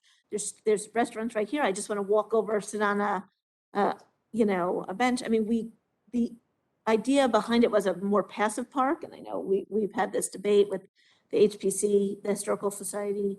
So there's different views on that. But like, that's a project we can design, fund, and study, I said the wrong order, but you know what I mean? Get that done quickly in a year or two. I mean, that to me is a nice, easy project, and that to me should be on the list higher up. I mean, It's a, I know. The second page, yes, they weren't the top ones that we wanted to speak. I mean, Noah, we had our way. We have no building. Yeah. So this is, the way they did it is when they present to the public, they did those first 8. Yeah. But just to make sure you understand the way we wrote it, BFJ wrote it, I didn't write anything. The number, number 17, which is about Oresco, that the BFJ said, yes, we should spend $60,000 in 2022. Now, So yes, it's not a tomorrow. So please make sure that the second page has the next, 10 projects. The first column is 2022, it's this year. And then the second column is 2023. Again, let me just make sure we're clear. Something like Oresco Park, they recommend $60,000 in 2022. Something like redeveloping the CBS parking lot for $150,000, that's 2023 plus, and that's not for 20. you know, what kills us is that we literally spent like $100,000 just to do the pathways in Oresco over the past year or so, 2 years. And now we're like going to re-envision and that was a community block grant, and that was a whole thing where we kept having to put money into it, and it's, But that's also. I know, it's but frustrating. That's also, while it's frustrating, it's also how we move things forward. Yes. Because if we waited to rebuild Oresco Park until we had it 100% perfect and all the money was available, we would never be starting. Baby steps. there's just one, Incremental steps. Yeah, and the It's six, funny, I wasn't on the council. The Hyla Park redesign, how many? Oh, that was before my time. Yeah, yeah. As a matter of fact, no, just to go down memory lane, that was So before. my point, my don't time worry, my council, point yeah. is that's interesting is literally today is 2022. We're still waiting on the final piece. Like I saw an old version of I get, the redesign. 10 years later, we're still waiting on those benches. Right. So, again, I think it's great. I think the huge unlock to me, in one sentence, two unlocks. Council's foresight to hire BFJ, now we have vision. And completely, this is just dumb luck. It's not luck, it's a terrible thing, but American Rescue. the $1.4 million of American Rescue funds that is not in our budget, does not touch our taxpayers. It's not like a typical grant where you guys are wearing me down, and I appreciate Tenafly is usually not the first place to get a grant. This is not a grant where you have to pay 50% of it, right? So all the grants that we get, we always have, this is straight cash. And as much as I love our residents and I love their creative ideas that they just want $50 back in their paycheck, that's not the way the grant works, the money Well, works. we can't use it for that, You right? can't use it for that. So this is a great opportunity to invest our money Invest and money. pay dividends. Give it back to the residents in forward-facing ways. Of course, yeah. Finish it. All I was going to say is, what I want to make sure at the end of the day is that we don't use the entirety of the American Rescue Funds on studies. Like, I'd love to pay on studies. I want to get the projects going. I want to get them going. I think the only thing is you just need to do the studies first before, it's not as if all the money is going to be spent on studies. Some of them just have to happen first in order for you to spend money on actual projects, just to get you there, just to get you the drawings and, yeah. But you could also Uh, uh, incorporate into those studies some very, very early action pilot work. So things like blocking off intersections temporarily, doing, very quick striping, and that can, build data, but it also can let you see in real time, are they supported by the community? You certainly wouldn't want to go spend a lot of money on something that when it comes to the, the rubber meeting the road, people don't like it. It's one thing to talk conceptually about it, but if you don't want to spend money on hard improvement, then you may have to undo later on. So we think that you should incorporate that into those early actions, is some pilots where you can kind of see how it works. Choose a time where it's going to be easily verifiable. You can maybe look at some of this in the summertime, but also when schools are in session, so that you understand what the traffic flows are like. And you can work with the police chief on that. I think that he was looking at some of those pilot studies as a way to test out these ideas. Jeff, are you going to? Yeah, so I'm going to take it back to the money. I mean, we're kind of operating in a vacuum here. That's my big problem. I haven't seen the capital budget. I don't know what we're comparing this to. I mean, I can sit here and say, I love all this. I'd also, there are a lot of things here that are awesome. But if I add up, let's say 2022 alone, I mean, doing quick estimates, almost $1.3 million for 2022 if we did everything, assuming that all the numbers are actually perfect, no inflation, nothing costs a penny more than what we're looking at. That pretty much eats up all our American Rescue Plan, right? No, but I'm saying the 1.4 million, this 1.5, fine. So that leaves us about 200,000 then to implement a lot of this stuff, which in 2023 is estimated in the millions. I think I love these plans. I think we just have to know what else is going into the capital budget that we're comparing this to, because next year, I mean, we could do all this with the American Rescue Plan, but next year we can't. And if we use it all up now, we're committing, we're basically spending some money to get things done, which is what I'm really psyched about. I want to see things get done. Some of the studies, we really have to be careful, because if the study is going to result in, let's say, $1 million or $2 million next year, which are not going to be American Rescue Plan, but are going to compete with everything else in the capital budget, that's going to make next year impossible. We're going to then sit there and say, okay, we're not buying new vehicles for the town, DPW or an ambulance or whatever we need, because we spent money on a study and we've now committed ourselves. So again, without kind of looking at the bigger picture, we're looking at this tonight going, oh, I'm in the showroom and this is gorgeous. And I don't know how we get there to the next step without knowing, unless we know what else we're looking at and what we're comparing to. We just have to get a meeting. So with that being said, there's other items that are in the merit funding that we utilize in our cap plan, like culvert repair, it's gonna be $175,000. But even if you allocate some of this money towards other things, then you could bond for whatever you feel is priority that you want to do for downtown revitalization. They'll be interchangeable, contingent upon what the governing body wants to prioritize. Right, but when you say bond, you're talking about how much money, capital money that we're, Capital ordinances anyway. right, no, I know that. It's just how much we're spending. We could spend 3 million, we could spend 6 million.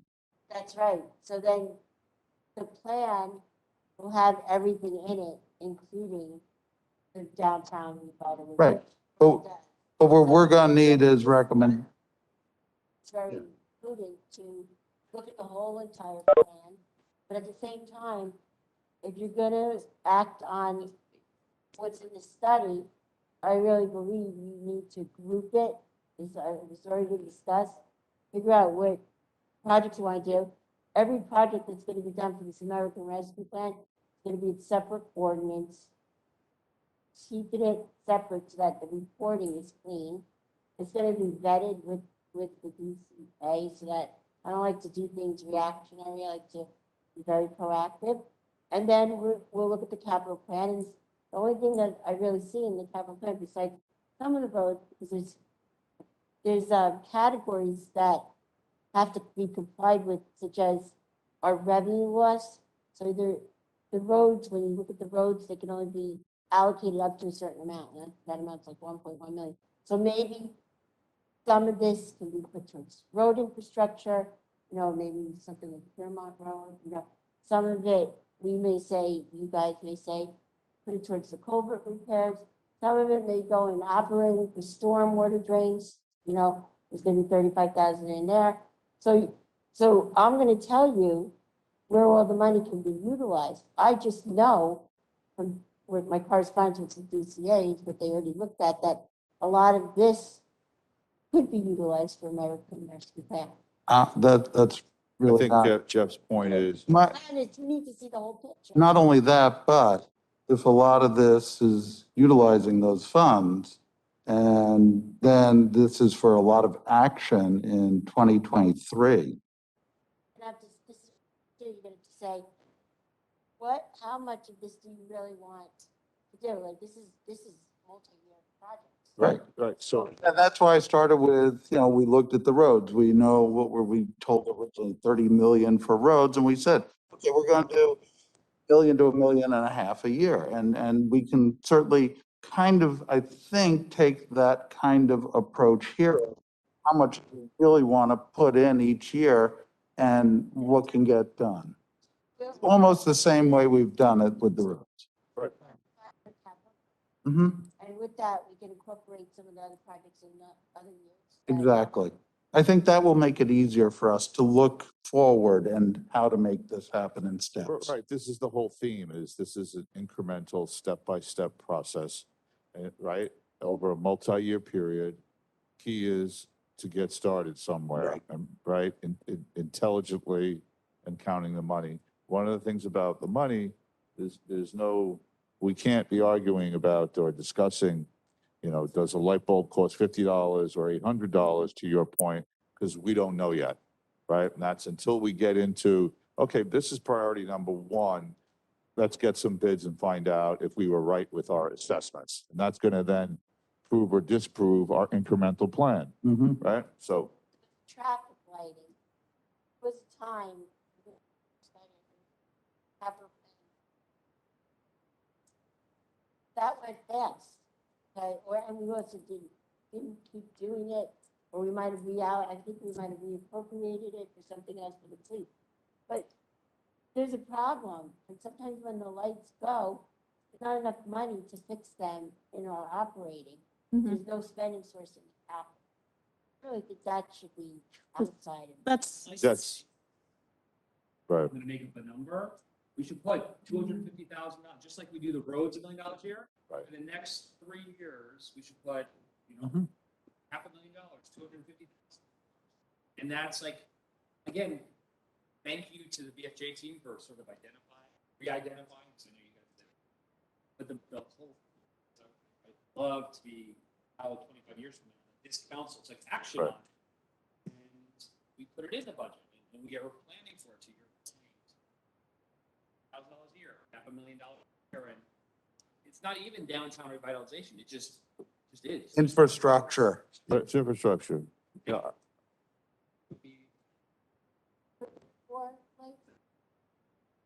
There's 4 lights, including Dean Street and East Clinton. Yeah. That's kind of a But are separate. those, That needs to be, are those the traffic signals, or are those the revision of the actual physical structure and traffic light? You could probably keep the existing traffic light. You know, I don't know. for And sure. reprogram it?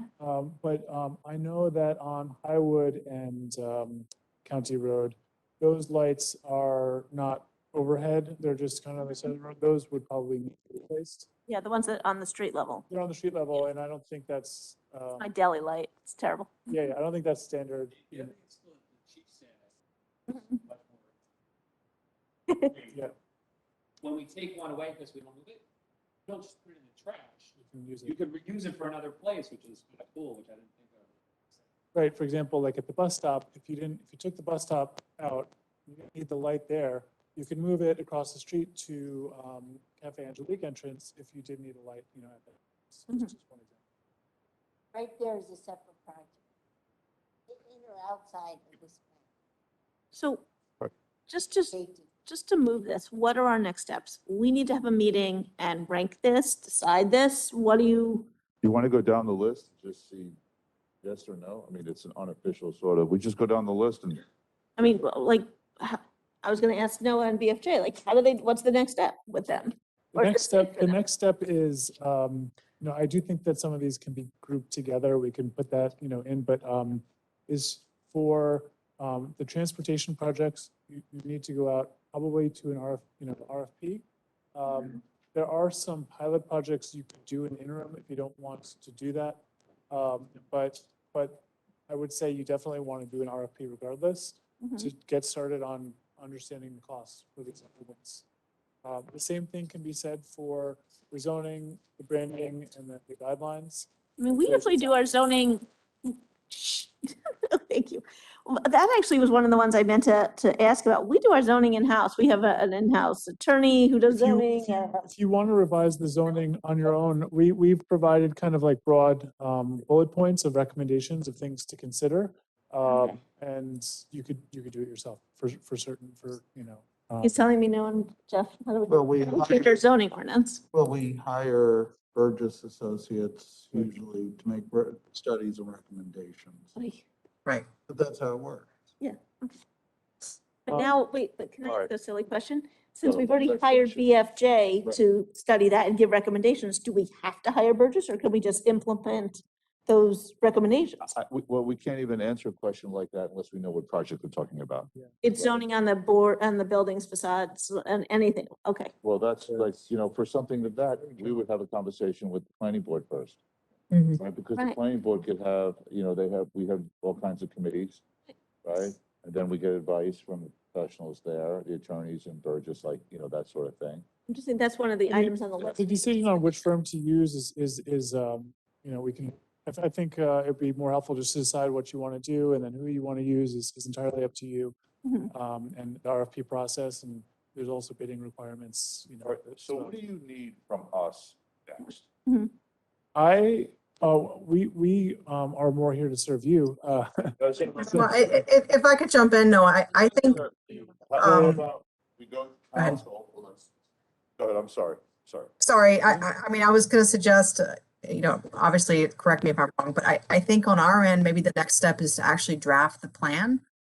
And that probably would be helpful for all of you to sort of see this sort of packaged in a narrative form with, you know, with things sort of fleshed out. I think tonight's discussion was very helpful. But to give you something sort of concrete to react to, and help prioritize. But I think that's our next step, is to actually draft the full document and give it to you, for your feedback. Okay, thank you for that. Would it be helpful Mhm. if the council went down this list for you so that they say, I hate this Sure. idea, maybe. I like this Mhm. idea, not this idea. Would that be helpful at all? I think so. That would be helpful. Okay, Mhm. so why don't we, the council, But we're not all here, so I hate to something out or add something in if, well, if somebody subsequently wants to add something back in, they're welcome to voice that opinion, right? okay. But that's right, we're not gonna, we're not taking a vote tonight. This is, pardon me? How you feel about it. Yeah, how you feel about it, right? Oh. And so if the other two council members would like to add something in because they feel strongly about it, then so be it. We talk about it. Right? Okay. So we've got this, item number, this Piermont Road for the first three things. 1, 2, and 3. How does everyone generally like that idea? Wait, I'm Yeah, not. Susan? So we have to be careful with this because we want to get 290,000. Right, no, Some of that's it's in not it. the purpose of this. No, but some of this is in that ordinance. Okay, that's okay, but this is like a wish list thing. This is not, We've approved some of this already. We've already said yes under the ordinance, so we can't say no. okay, so which are the ones we can't say no to? There's clarity. What? So, the first one was with phase 2. That is not part of the ordinance you dictate. So you have to look at number 1. So wait a minute, number 1 is part of the ordinance or not? Okay, so how does everybody like number 1? Like number 1. Yes. Yes? Okay, number 1's a certain. I like number 1. I want to hear from all of us. This leads to that question, though. I mean, when you look at phase 2. So we need to keep, as we go through the wish list, we Yep. do need to keep in the back of Yep. our mind. That's all I'm saying is, You're trying to keep a running total, that's $1 million. right. So, okay, so wait, hold on a second. To answer the question, I'm gonna make this simple. I mean, I don't even have a list of 3. I'm gonna make this simple. Anything that is a safety upgrade for traffic and pedestrians, to me is the number 1, 2, and 3 priority, okay? That's the, Okay. they are the most expensive, and that's why over time, I think that's what I would invest in. I'm afraid to drive from certain understand. parts of town into Washington Street. Okay, so items 1 through 4 sounds like they're kind of on everyone's, they like the idea, 1 through 4. Okay, for various different reasons. Again, does number 4 mean take out those 2 lights? I don't think We can't do that I can yet. clarify that. I can clarify. We Thanks, put Noah. in, because we tried to do this in a piecemeal approach, Right. we put in $400,000, which we thought would address, potentially one light. But the idea of being like, let's get started with one if we can. So Okay. that's what that 400,000 addresses. It's a ballpark number, it's, but there's money kind of considering that short-term measure. I mean, it's so needed. So those are the signals, which is different than changing the whole traffic structure, which is better. No, that's not for 3 signals. Need technology. Yeah. So the plan would be to upgrade 3 signals. This should probably be revised. This money would probably go to, that would be a future, No, not 2. probably, yeah. So you have to divide by that. So I actually don't, and feel very strongly, having sitting in it every morning, don't want to look at two-way on Piermont, by the way. I actually think we need to study the traffic, but it is, I mean, you went to school here. I come from the direction where I come up Central and sit at the intersection of Piermont. It is playing chicken. It is a nightmare. I think, There was a traffic light there that was Right. 2-way. Might actually make the traffic flow. if there's a traffic light there. What? If there was a traffic light there, my kid would be late for school every day. We're up at like crack of dawn. Crack of dawn. The entire world, anyone in the entire world, so has to go to California. You've now cut literally by 50% the amount. Now they, so Now they have 2 choices. now you have Having No, but it's worse. It's, So I think you gotta be careful not to get into the weeds at this level. I'm just saying it's $40,000 that I'm not sure I want to spend. We're talking about, well, guys, we're talking about ideas here. We're not, Worked already. there's, right. Oh, okay, never mind. There you All go. right, Susan's, so we- thank you, Susan. We've passed 1 through 4, number 5, 6, and 7. I'm a very strong yes on that. I like the signage and the wayfinding.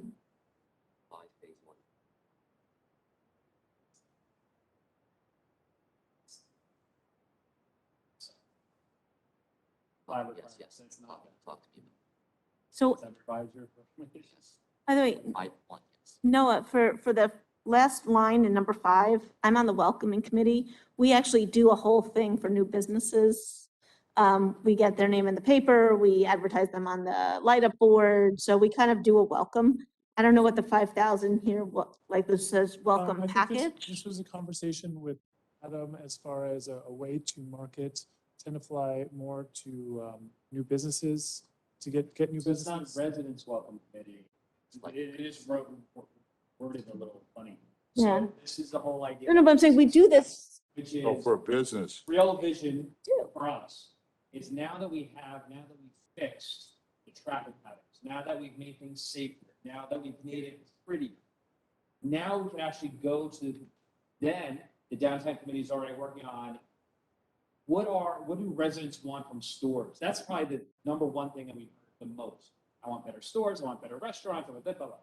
Let's get the list of 25 of our favorite things, and then let's proactively go out to these 25 businesses and say all the. Say, come, reasons- entice you to come here into our downtown. Got it. Okay, got it.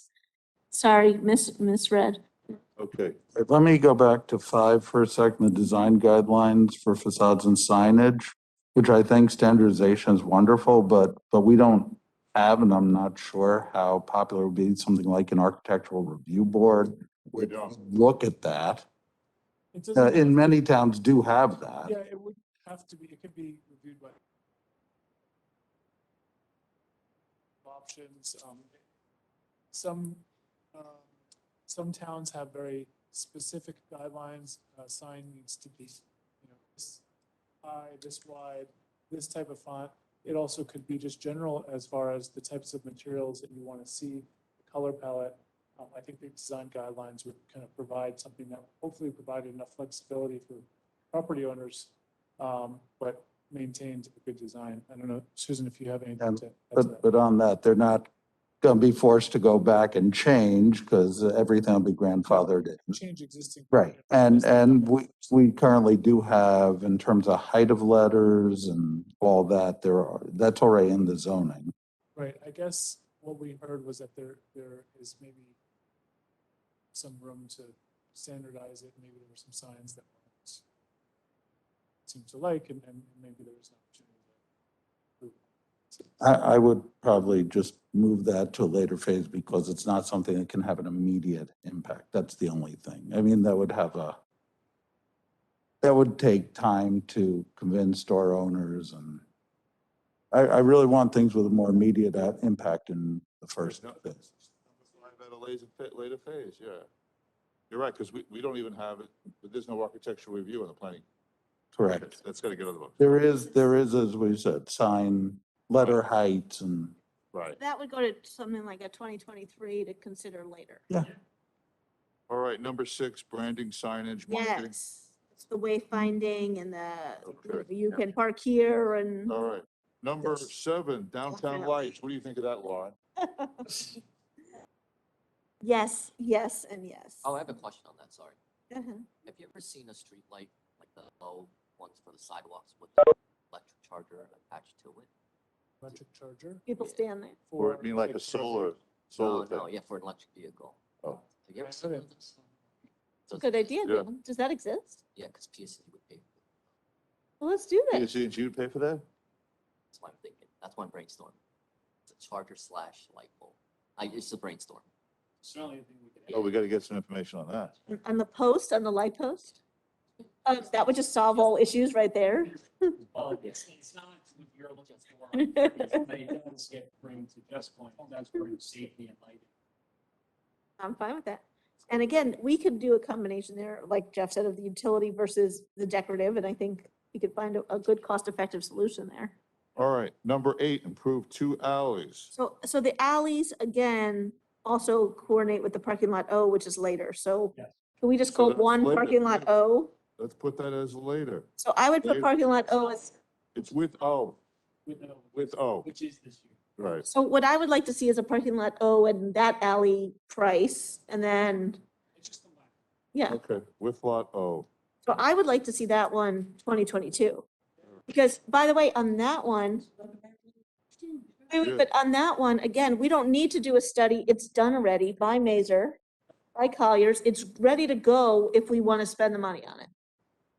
Okay, so that one, like, Yeah, we can get into number 12. that one's like construction now. All right. So we've got the River Edge Road mobility enhancements. That's my number one. Okay, so, but we like the idea. That's the goal of this conversation, not what date to start construction. But again, when Jeff talks about what's future budgets, that's missing like a 2,200,000. We'll get to that, right? We're just going with likes and don't likes here. Yes, Susan. Hold on a second, guys. Susan Has not been on it. has not what?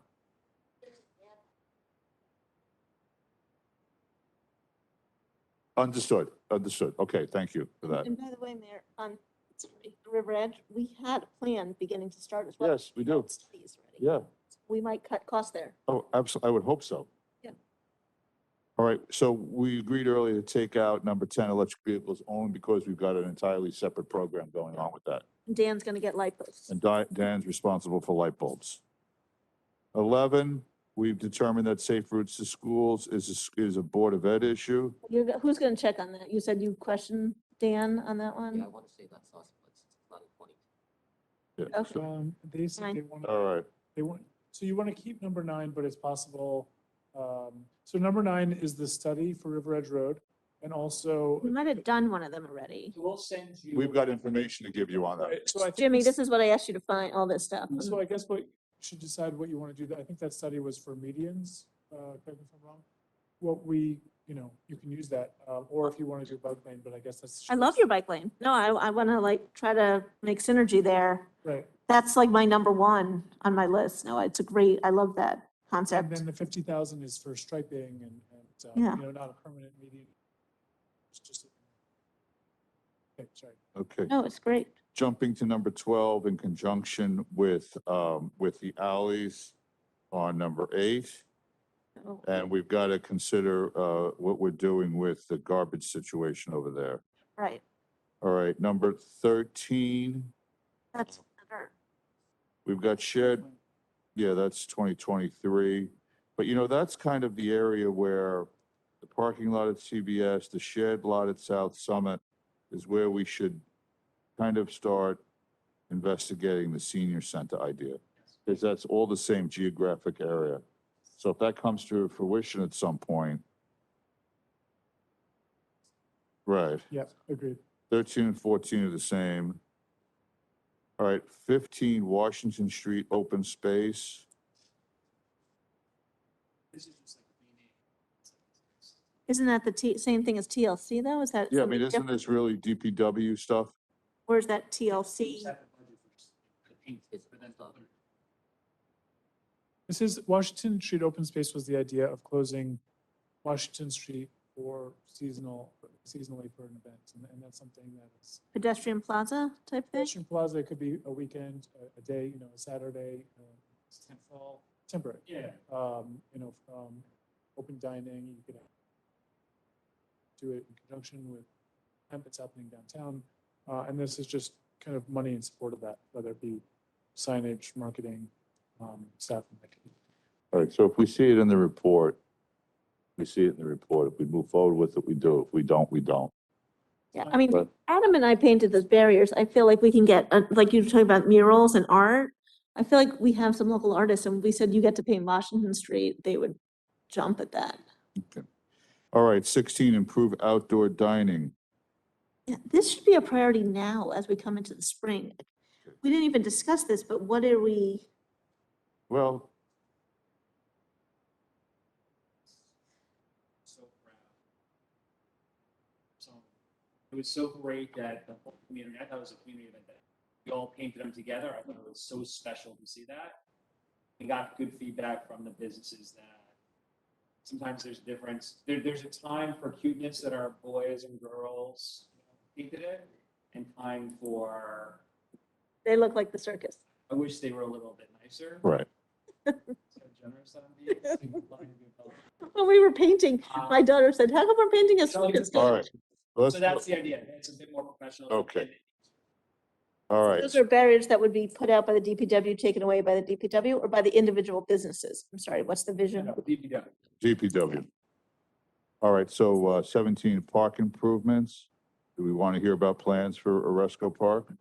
I love this one because I think that's But underutilized. But we have, and it might work well with this, but we have the grant coming from the county On for Resco. So we've got grants from the county on this, Right? Jeff, right? Yeah. Jimmy, isn't that correct, that we have a grant for putting the path?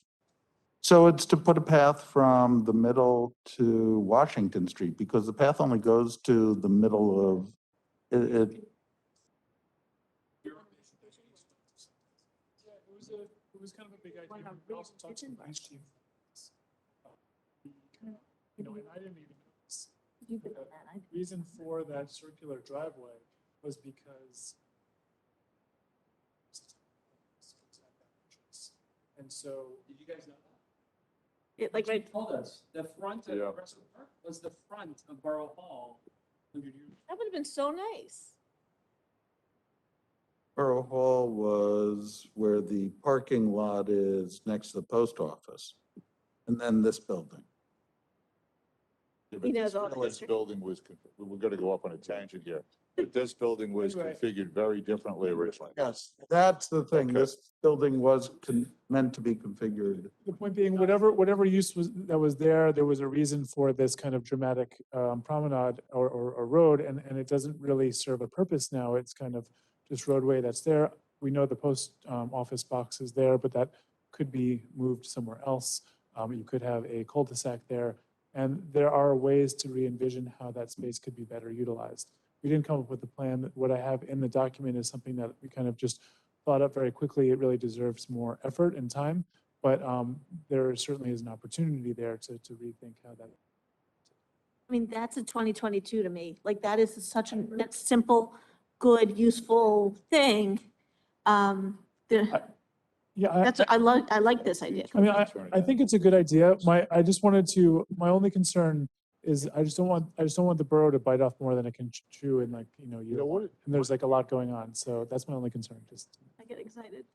What an interesting idea, potentially, to turning most of that oval back to grass again. Make it useful. I like your question mark. That was my favorite part. Okay. What Yeah, yeah. could that be? All right, let's stay, Pickleball. They won pickleball. okay, let's stay focused. Wreck All right. ideas. So number 18, Stafford Downtown, they're both out, Yeah. right? Okay. Does that give you a sense from the council, Noah? Yeah, I mean, that's good. I think what our next step is to really put some words to paper, really try and provide a roadmap for you. And Adam, I guess we'll kind of be back and forth to figure out what the council needs moving forward. All right, anyone have any final questions for Noah before we, Hey, I'm sorry, what did we decide on 18, 19? 'Cause Yeah. we were chatting. They're out? Yeah. I lost my page. any last questions for Noah and his team? You've done a wonderful job. Thanks. Yeah, no, it's fun. It's a great project, and You guys have done a great job. thanks. Thank you know, very much. We're We gonna, appreciate it. To your whole team, Just, again, so. Huge thank you to, huge thank you to, again, the public, I don't, Well, it's- residents good invested Dan. in the focus group, Yep. in sessions, and public hearings. Nothing's ever done, but it's great to take projects out, right? But I think, leaning it down makes us have the priorities front and center, Of course. and they're better able to be funded, they're better able to be controlled and managed, and we got a roadmap, that's what we wanted. Multi-year plan, absolutely. Okay. Thank you, everyone. I appreciate it. Thanks. But we still have, Thank you, everyone. Susan, thank you. Okay, can I get a motion to adjourn the public meeting? Second, Second, all in favor? aye. I do the same thing I told you that I never would. I told you I changed.